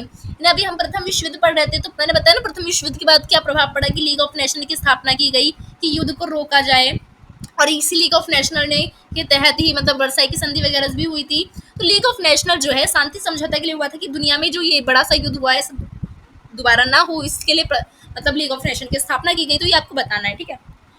बेसिकली आपको लीग ऑफ नेशनल के बारे में पूछ रहा है, ठीक है। सो इंट्रोडक्शन से स्टार्ट करते हैं कि क्या है। तो प्रथम विश्व युद्ध जो कि 1914 से 18 तक चला था, इसने यूरोप को बुरी तरह से झंझोड़ दिया था, तोड़ दिया था, क्योंकि इसमें लाखों लोग मारे गए थे, आर्थिक संसाधन नष्ट हुए थे लोगों का, चाहे सैनिक मरे थे, पैसे लगे थे, ठीक है, सेना लगी थी, बहुत चीज लगी थी। तो समाज इससे अस्थिर हो गया था हर कंट्री का। युद्ध समाप्त होने के बाद क्या हुआ, विजय देश जो थे यानी जो मित्र देश थे, उसने युद्ध समाप्त करने के लिए भविष्य में कभी ऐसा युद्ध ना हो, इसलिए उन्होंने ये सोचा और उन्होंने एक मतलब अंतरराष्ट्रीय एक मंच तैयार करा जिसे हम लीग ऑफ नेशनल कहते हैं, ठीक है। ठीक है, पर ये बाद में असफल रहा था, उसको भी हम जानेंगे, ठीक है। तो क्या था ये लीग ऑफ नेशन, इसका उद्देश्य था कि जर्मनी को दंडित करना। मीन्स जर्मनी ने ही ये युद्ध करा है इतना भयंकर, जिसमें हमारा नुकसान हुआ, आपका नुकसान हुआ, सबका नुकसान हुआ, तो जर्मनी को दंडित करना ये इसका पहला उद्देश्य था। दूसरा उद्देश्य था लीग ऑफ नेशन का कि यूरोप की सीमाओं को फिर से खींचना। जो यूरोप का मैप है ना, वो इतना बिगड़ गया ना प्रथम विश्व के बाद, उसको नया एक आकार देना, मतलब उसमें नए नए देश को बनाया गया और कुछ देश जो है उसको किसी और देश में मिलाया गया, मतलब एक नया मैप, एक नया नक्शा तैयार करना, ठीक है। और तीसरा कारण क्या था कि एक अंतरराष्ट्रीय संस्था बनाना जो क्या करे, कभी अगर भविष्य में युद्ध हो तो उसको रोके, ठीक है, लीग ऑफ नेशन की। तो ये इसका उद्देश्य था, ठीक है। तो हम जानते हैं शांति समझौता, पीस ट्रीटीज, ठीक है उसको। तो लीग ऑफ नेशन ने क्या करा, एक समझौता तैयार किया जिसे हम कहते हैं शांति समझौता, ठीक है, कि शांति से युद्ध को समाप्त किया जाए। तो उसमें पहली चीज आती है वर्साई की संधि यानी ट्रीटी ऑफ वर्साई, जो कि 1919 में हुई थी। 1918 में युद्ध समाप्त हुआ, उसके एक साल बाद हुई थी। ये सबसे महत्वपूर्ण और विवादग्रस्त संधि थी, जो जर्मनी और विजय शक्ति विशेषकर फ्रांस, ब्रिटेन और अमेरिका के बीच हुई थी। यानी ये जो वर्साई की संधि किसके बीच हुई थी, जो हारने वाला खेमा था यानी जो ध्रुव राष्ट्र था, उसका जो एक कंट्री था जर्मनी, जर्मनी के साथ संधि करी थी। ये सारे जीतने वाले खेमों ने, फ्रांस, ब्रिटेन और अमेरिका ने जर्मनी के साथ जो संधि की थी उसको हम कहते हैं वर्साई की संधि। और इसमें जर्मनी का खूब अपमान किया गया था, खूब अपमान किया गया था, इसलिए हम इसे जर्मनी की अपमानजनक संधि के नाम से भी जानते हैं। मुख्य बिंदु क्या थे, ऐसा क्या अपमान किया था और ऐसा क्या इस संधि में कहा गया था जर्मनी को, उसको जानते हैं हम, ठीक है। जर्मनी को युद्ध का जिम्मेदार ठहराया गया इस संधि के तहत, वर्साई की संधि के तहत, ठीक है। दूसरा क्या कहा गया कि भारी क्षतिपूर्ति, यानी जर्मनी को करीब 6.6 अरब पाउंड देने होंगे युद्ध का जुर्माना, युद्ध में जितना नुकसान हुआ वो सारा जर्मनी देगा, ठीक है। तीसरा क्या शर्तें रखी गई जर्मनी के तहत जीतने वाले खेमे ने, तो कहा कि जर्मनी सेना सीमा लगाई गई कि जर्मनी अब 1 लाख से ज्यादा सेना नहीं रख सकती, ना कोई एयरफोर्स रख सकती है, ना कोई टैंक रख सकती है, ठीक है। जर्मनी की सेना को भी छीन लिया गया इस संधि के तहत, ठीक है। चौथा क्या करा गया, भूमि और उपनिवेश छीन लिए गए। जितने भी जर्मनी ने पहले जो युद्ध से पहले जितने भी देश जीते थे, जैसे ऑल्सिस और लेरेंस जीता था उसने, ये भी क्या करा, वापस ले लिया गया इससे, मतलब इसके गुलाम देश इससे वापस ले लिए गए जर्मनी से। अफ्रीका और एशिया में उपनिवेश विजेताओं को दे दिए गए ये देश छीन के, ठीक है। तो क्या हुआ, जर्मनी का अपमान ही तो कर रहे हैं, एक तो आप उसको जिम्मेदार ठहरा रहे हो, दूसरा उस पर इतना 6.6 पाउंड का उस पे जुर्माना लगा रहे हो, उसकी सेना को खत्म कर रहे हो आप, उसकी जो उपनिवेश है उसको आप छीन के दूसरे लोगों को दे रहे हो, और राइलैंड जैसे नए क्षेत्र का निर्माण कर रहे हो, और जर्मनी का इतना अपमान कर रहे हो। तो जर्मनी का अपमान हो रहा है ना, तो ये जर्मनी का बहुत अपमान किया गया वर्साई की संधि के तहत, ठीक है। इसका बदला बाद में हिटलर ने अच्छे से निकाल लिया था, ठीक है। तो परिणाम क्या हुआ कि जर्मनी में राष्ट्रवाद का आक्रोश और असंतोष बढ़ गया। अब जर्मनी के लोगों में आक्रोश बढ़ गया, भाई लड़ा तो सबने युद्ध, ठीक है, मेरे पे ही ये सब क्यों ठोपना। तो असंतोष लोगों में बढ़ गया, और असंतोष बढ़ा तो असंतोष में एक सबसे ज्यादा असंतोष वाला लोग होता है ना, जो बहुत कट्टर होता है, तो वैसे ही असंतोष में जर्मनी में हिटलर था, ठीक है। तो हिटलर ने देखा कि मेरे जर्मनी का इतना अपमान करोगे तुम, आगे चल के हिटलर ने पूरी दुनिया को हिला डाला और द्वितीय विश्व युद्ध की नींव रख दी, ठीक है। दूसरा क्या था, अन्य संधियां भी हुई थी। पहली संधि तो हुई थी जर्मनी के साथ, ठीक है, जीतने वाले खेमे ने करी थी। और दूसरी संधि हुई थी सेंट जर्मन की संधि ही उसी 1919 में, जो कि ऑस्ट्रिया के साथ हुई थी, क्योंकि हारने वाले खेमे में ऑस्ट्रिया था, जर्मनी था, ठीक है। तो जर्मनी के साथ तो संधि हो गई, हारने वाला, अब हारने वाला दूसरा कंट्री कौन था ध्रुव राष्ट्र में, वो था ऑस्ट्रिया। अब ऑस्ट्रिया के साथ संधि करी जीतने वाले लोगों ने, तो ऑस्ट्रेलिया हंगेरियन साम्राज्य का विघटन कर दिया। ऑस्ट्रेलिया और हंगरी जो है ना उसको अलग कर दिया गया, उसकी शक्ति को। अभी तक ऑस्ट्रियन हंगेरियन एक साथ थे, उन दोनों को अलग अलग कर दिया गया। फिर तीसरी संधि होती है ट्रीनान की संधि, ठीक है, 1920 में, उसके ही अगले साल। ये हंगरी के साथ की गई। हंगरी भी क्योंकि क्या था, ध्रुव राष्ट्र के साथ था जो हार गया था। तो पहला हारने वाला जर्मनी था, मतलब टीम थे ना ये, जर्मनी, ऑस्ट्रिया, हंगरी। तो पहले टीम जर्मनी के साथ संधि कर ली, दूसरी टीम ऑस्ट्रिया के साथ संधि कर ली। अब टीम का तीसरा मेंबर था हंगरी, तो अब इसके साथ भी संधि करी जीतने वाले लोगों ने, ठीक है, यानी ब्रिटेन, फ्रांस, अमेरिका ने। तो इसके क्षेत्रीय हानि हुई और इसकी सीमाएं तय कर दी, छोटी सीमा कर दी गई, इससे इसका क्षेत्र ले लिया गया। चौथी संधि जो होती है वो नियो की संधि होती है 1919 में, जो कि बुल्गारिया के साथ कहते हैं। बुल्गारिया भी किसके साथ होता है, ध्रुव राष्ट्र के साथ होता है। जो राष्ट्र हार जाता है तो जीतने वाला खेमा हारने वाले के साथ, हर एक के साथ संधि कर रहा है, तो बुल्गारिया को थोड़ी ना छोड़ेगा, तो इसकी भी सीमा घटा दी गई। पांचवी संधि होती है सेवरेज की संधि 1920 में, और लॉजन की संधि 1923 में। इसमें ओटोमन साम्राज्य के साथ टर्की का जन्म हुआ, ठीक है, ओटोमन साम्राज्य के साथ टर्की का जन्म हुआ, ओटोमन साम्राज्य का विघटन हुआ, टर्की अपना देश बनाया, और इन संधियों ने एक नए राष्ट्रवाद को जन्म दिया, और पोलैंड, चेकोस्लाविया, यूगोस्लाविया और टर्की आदि देश नए नए इस समय जन्मे, ठीक है। ये सारी संधियां थी प्रथम विश्व युद्ध के बाद की, ठीक है। उसके बाद आता है league of national. League of nation की स्थापना और इसकी भूमिका बताना है, ठीक है। तो स्थापना के उद्देश्य क्या थे कि जैसे प्रथम विश्व युद्ध हुआ ऐसा कोई विश्व युद्ध दोबारा भविष्य में ना हो, इसको रोकना, पूरी दुनिया में शांति बनाए रखना, यूरोप में सुरक्षा बनाए रखना, सहयोग को बढ़ावा देना कि एक देश दूसरे देश से लड़े ना, सहयोग करें, ठीक है। सीमा विवाद जो एक देश दूसरे देश में, यूरोप में है, उस चीज को खत्म करा जाए, ठीक है, तरीके से सुलझाया जाए दुनिया में। जनसंख्या, स्वास्थ्य, श्रम, मजदूर को अंतर्राष्ट्रीय सहयोग दिया जाए। जो हारने वाले जो देश है या जिनका नुकसान हुआ है युद्ध में, उन सबको क्या करा जाए, सहायता दी जाए, ठीक है। इसके उद्देश्य से लीग ऑफ नेशन की स्थापना की गई थी, पर बाद में असफल रहा था ये। लीग ऑफ नेशन की संरचना कैसी थी, इसमें 5 सभा, मतलब 5, मतलब कह सकते हो टीम में बटी थी। सबसे ऊपर जो था लीग ऑफ नेशन में वो थी महासभा, जनरल असेंबली। इसमें सभी सदस्य के लोग शामिल होते थे। मान लो जैसे आज मान लो उस समय के जितने भी लोग शामिल थे लीग ऑफ नेशन में, वो सारे देश के लोग के मेंबर्स, एक एक मेंबर इसमें बैठता था। महासभा यानी जनरल असेंबली, जनरल से समझ रहे हो ना कि सारे लोग बैठते हैं इसमें। दूसरा समिति था कार्य परिषद, काउंसिल। काउंसिल में कुछ चुनिंदा शक्तिशाली देश होते थे। मान लो वो जो जीते वाली खेमा थी ना, ब्रिटेन, फ्रांस और अमेरिका, बस यही लोग बैठते थे इसमें, ठीक है। तीसरी जो थी वो थी स्थायी सचिवालय, यानी परमानेंट सेक्रेटरी। इसमें प्रशासनिक काम के लोग रहते थे जो उस चीज को देखते थे, उस हैंडल करते थे लीग ऑफ नेशन को। चौथा था अंतरराष्ट्रीय न्यायालय, जिसमें आईसीजी होते थे, जो कि विवाद को सुलझाने के लिए काम करते थे, जो कि आपस में ये जो लोग जनरल असेंबली समय बैठे ये आपस में ना भिड़ जाए, ठीक है। तो लीग ऑफ नेशनल की क्या क्या उपलब्धियां थी उसको हम जानते हैं। वैसे तो विवाद में असफल रहा था, पर इसने कुछ सीमा विवाद को सुलझाया भी था, ठीक है। जैसे कि स्वीडन फिनलैंड का ऑलैंड द्वीप विवाद जो था उसको इसने सुलझा दिया था। ग्रीस और बुल्गारिया के बीच भी इसने युद्ध को रोक दिया था, ठीक है। आईएलओ जैसे अंतर्राष्ट्रीय संगठन और स्वास्थ्य संगठन जो हम देखते हैं ना, WHO और आईएलओ, वो इसी के लीग ऑफ नेशनल के परिणाम स्वरूप ही बनी थी, ठीक है। शरणार्थियों की सहायता की थी, जो युद्ध में शरणार्थी थे। स्वास्थ्य कार्यक्रम चलाया गया था युद्ध में, जो लोग मारे गए थे, घायल हुए थे, उनको सेवाएं दी गई। मानव तस्करी विरोध जो होते थे, मजदूरों की तस्करी की जाती थी, इन सब पे रोक लगाई किसने, लीग ऑफ नेशनल में। फिर भी लीग ऑफ नेशन क्या हुई, आगे जाके असफल रही। क्यों रही उसको हम जानते हैं। तो इसलिए असफल रही क्योंकि लीग ऑफ नेशन की स्थापना ही वुड्रो विल्सन ने की थी, जो कि अमेरिका का राष्ट्रपति था, ठीक है। वुड्रो विल्सन ने ही वर्साई की संधि के तहत जर्मनी को अपमान किया था और जर्मनी पे ये संधि लगाई थी, ठीक है। पर वुड्रो विल्सन जिसने ये लीग ऑफ नेशन की स्थापना की, 14 सिद्धांत दिए और वर्साई की संधि के, पर इसने जिस चीज को बनाया, जिस व्यक्ति ने, वही इसमें शामिल नहीं हुआ। अमेरिका ही इसमें शामिल नहीं हुआ। तो भाई जिसने बनाया वही महाशक्ति इसमें शामिल नहीं होगा, तो ऑब्वियसली सी बात है वो चीज टूटेगी, लोगों का विश्वास इससे उठेगा। तो लीग की कल्पना अमेरिका राष्ट्रपति वुड्रो विल्सन ने की थी, लेकिन अमेरिका की संसद सीनेट ने इसकी सदस्यता मतलब अपनाने से इनकार कर दिया, क्योंकि नहीं चाहती थी अमेरिका की मैं किसी के अंडर में रहूं। क्योंकि लीग ऑफ नेशनल जो है उसमें सारे सदस्य मिलकर रहेंगे, तो उस पर सब पे कंट्रोल लगाया जाएगा कि युद्ध ना हो। अमेरिका नहीं चाहता था कि मैं किसी के अंडर में रहूं। इससे इसकी वैश्विक शक्ति कमजोर हो गई, ठीक है, किसकी, लीग ऑफ नेशनल की। दूसरा क्या कारण था असफलता का, कि सैन्य शक्ति की कमी थी।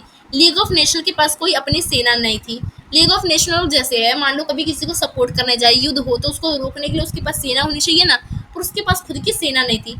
उसकी सेना, उसको कौन रोकता था, उसकी सेना सिर्फ वो उसी की हेल्प, वही उसी की सेना होती थी, जो उसको जो मेंबर, कुछ लोग जो जीतने वाले खेमे नहीं, सिर्फ फ्रांस, ब्रिटेन, ये कुछ चुनिंदा ताकत, इन्हीं के पास वो शक्तियां थी। ठीक है, तो एक का ही बोलबाला था इसमें, केवल आर्थिक प्रतिबंध नहीं, निंदा नहीं कर सकती, बल्कि आक्रामक देशों पर भी कोई असर या प्रभाव नहीं पड़ा। ठीक है,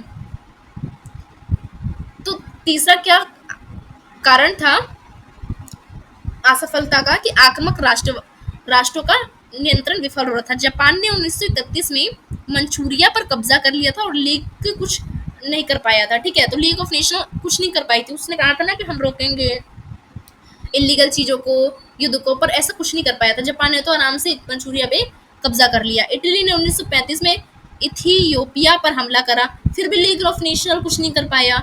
हिटलर ने जब जर्मनी की वर्साई की संधि का उल्लंघन किया, तो भी लीग ऑफ नेशन कुछ नहीं कर पाया। तो मतलब लीग ऑफ नेशन कुछ कर नहीं पा रहा था। ठीक है, तो शक्ति संतुलन की विफलता थी। ब्रिटेन और फ्रांस केवल अपने हित ही देख रहे थे, लीग के उद्देश्य को नहीं देख रहे थे।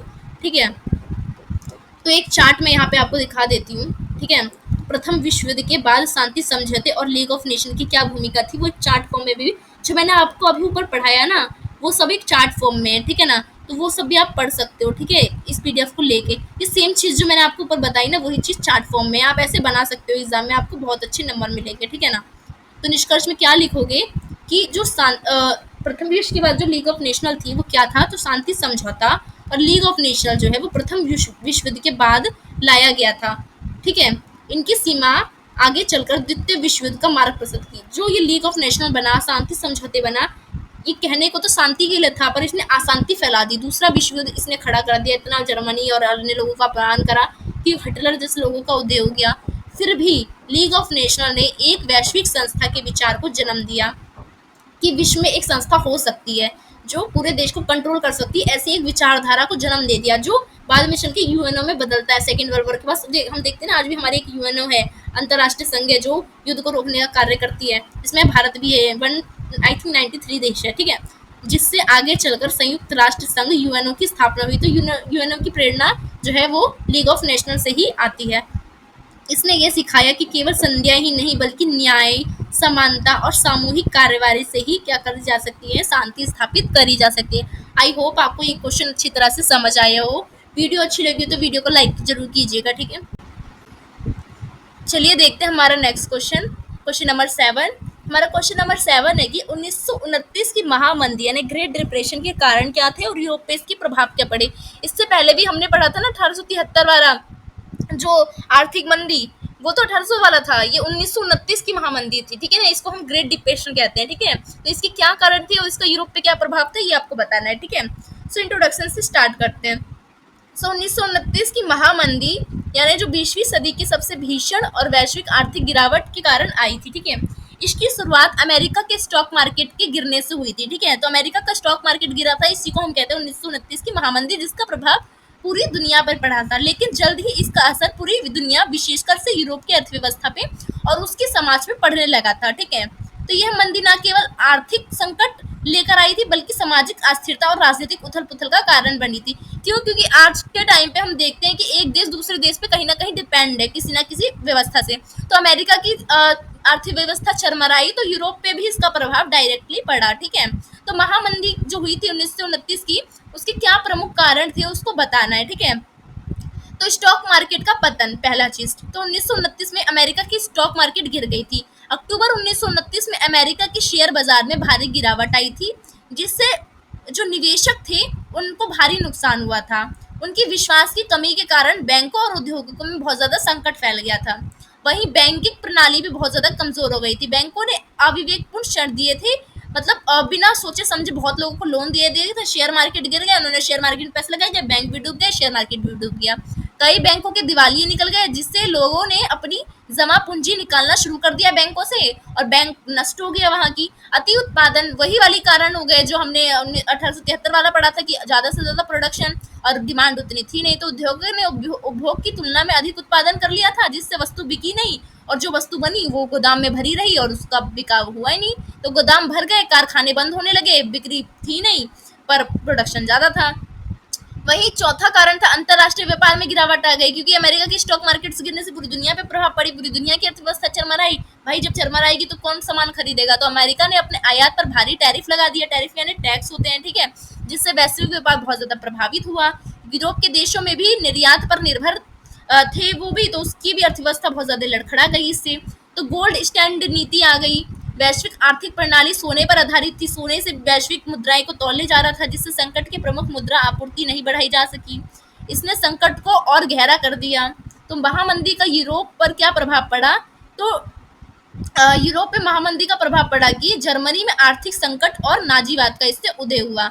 जर्मनी अमेरिका से ऋण पर निर्भर था और इससे क्या हुआ, जर्मनी अमेरिका से ऋण लेता था और अमेरिका का शेयर मार्केट गिर गया, तो जर्मनी ने क्या करा, उसके और दिवालिये निकल गए जर्मनी के। तो यहाँ पे और ज्यादा भुखमरी वगैरह आ गई, और भुखमरी वगैरह लोग के पास आती है, आंदोलन ही करते हैं लोग, और जब भूखे लोग उस समय लोगों को भड़काता है वो और भड़क जाता है। तो हिटलर ने भड़काया और ज्यादा भड़क गए, तो वैसा वाली राष्ट्रवादी विचारधारा फैलने लगी। तो अमेरिका ने पूंजी वापस ली, जिससे जर्मन बैंक और ज्यादा उद्योग में ढह गए। अब अमेरिका के ग्रेट डिप्रेशन आया, अमेरिका ने कहा मैं तो डूब चुका हूं, अब मैंने जर्मनी को कर्ज दिया है भाई, अभी मुझे अब उसकी जरूरत है। तो जर्मनी को बोला तुम मैंने तुम्हें जो कर्ज दिया है मुझे वापस कर दो, मुझे दिक्कत है। तो उसने क्या करा, उसने वापस कर दिया। अब जर्मनी वैसे ही डूबा था, अब अमेरिका को और पैसे दे दिए, मतलब जो उससे कर्ज ले रखा था अमेरिका ने मांग लिया, उसको दे दिया और जर्मनी खोखला हो गया। तो बेरोजगारी, गरीबी से असंतोष बढ़ गया, जिससे हिटलर और नाजी पार्टी का उदय हुआ। क्योंकि जब असंतोष वगैरह बढ़ा, लोगों ने सरकार के खिलाफ आवाज उठाई, उस समय हिटलर को मौका मिला कि इस समय सही मौका है कि मैं क्या करूं, अपने आप को आगे बढ़ाऊं, ठीक है। तो ब्रिटेन में आर्थिक अवसाद क्या था? तो भारी बेरोजगारी से 25% तक उद्योग बंद हो गए और सामाजिक आंदोलनों में वृद्धि हो गई। ट्रेड यूनियन की हड़तालें और सरकार की कठोर नीतियां के कारण क्या हुई, ब्रिटेन में अस्थिरता आ गई। फ्रांस में भी राजनीतिक अस्थिरता देखने को मिली। मंदी के कारण कई गठबंधन और सरकारें जो है वो गिर गई। दक्षिणपंथी और वामपंथी ताकतों में टकरावे आने लग गए, ठीक है। तो इटली में फांसीवाद और ज्यादा मजबूत हो गया। इससे मंदी में मुसोलिनी ने सामाजिक असंतोष को बढ़ावा दिया, वैसे ही इटली में जैसे कि नाजीवादी ने दिया था, ठीक है। मतलब जो वो जर्मनी में जैसे कि नाजीवादी और इटली में जैसे कि फांसीवादी, ठीक है ना। तो उद्योगों का पतन हुआ, बेरोजगारी आई, भारी संख्या में लोगों की नौकरी खोई गई, उत्पादन निर्यात ये सब में गिरावट आ गई, सामाजिक प्रभाव पड़ा, लोगों के पास भोजन आवास स्वास्थ्य की कमी आ गई, आत्महत्या लोग करने लगे, तनाव होने लगा लोगों में, अपराध ये सब बढ़ने लगा। जब ये सब आता है तो ऑब्वियसली अपराध वगैरह बढ़ते हैं, राजनीतिक अस्थिरता फैलने लगी, मंदी के कारण लोकतांत्रिक व्यवस्था से लोगों का भरोसा उड़ गया। तो लोकतांत्रिक से उठ गया तो चरमपंथी जो लोग होते हैं, जैसे कि नाजीवादी हिटलर था, फांसीवादी, उन सबका भी उदय हो गया। तो निष्कर्ष में क्या लिखोगे कि 1929 की महामंदी ने न केवल दुनिया की अर्थव्यवस्था को ध्वस्त किया, बल्कि लोकतंत्र को भी कमजोर कर दिया, और यूरोप में इससे सामाजिक असंतोष बढ़ा, राजनीतिक कट्टरता बढ़ी, जिससे नाजीवादी फांसीवादी आई, अंततः द्वितीय विश्व युद्ध की शुरुआत हुई, ठीक है। तो यह संकट ने इतिहास की चेतावनी है कि वैश्विक पूंजीवाद असंतुलन की कितनी बड़ी विनाशकारी ला सकती है, ठीक है। आई होप आपको ये क्वेश्चन अच्छी तरह से समझ आए हो। तो देखिए मैंने क्वेश्चन 7 तक अभी तक हमने 7 क्वेश्चन कर लिए। वीडियो बहुत लंबी हो रही है, ठीक है ना। नेक्स्ट पार्ट में लाऊंगी आपके लिए, उसमें हम क्वेश्चन नंबर 8 से लेके जो क्वेश्चन नंबर मैंने टोटल इसमें 14 क्वेश्चन करवा रखे हैं आपको, ठीक है। 7 मैंने इस पार्ट फर्स्ट में करा दिया और 7 बचे हुए क्वेश्चन मैं आपको नेक्स्ट पार्ट में करा दूंगी, ठीक है। सो वीडियो आपको प्लीज अच्छी लगी हो तो लाइक बिल्कुल जरूर कीजिएगा, और वीडियो को मतलब शेयर कर दीजिएगा अपने 2-3 दोस्तों में जो आप मतलब इसी सेमेस्टर के जिनको इस वीडियो की जरूरत है, ठीक है ना। और प्लीज चैनल को सब्सक्राइब करिएगा, बेल आइकन को ऑन कर दीजिएगा, इससे सारी नोटिफिकेशन आपके पहुंच जाए। प्लीज सब्सक्राइब करना मत भूलिएगा, और मुझे इंस्टाग्राम पे फॉलो जरूर करिएगा, मेरी आईडी है आपको डिस्क्रिप्शन में मिल जाएगी, ठीक है, रोमा जसवल 8750। धन्यवाद।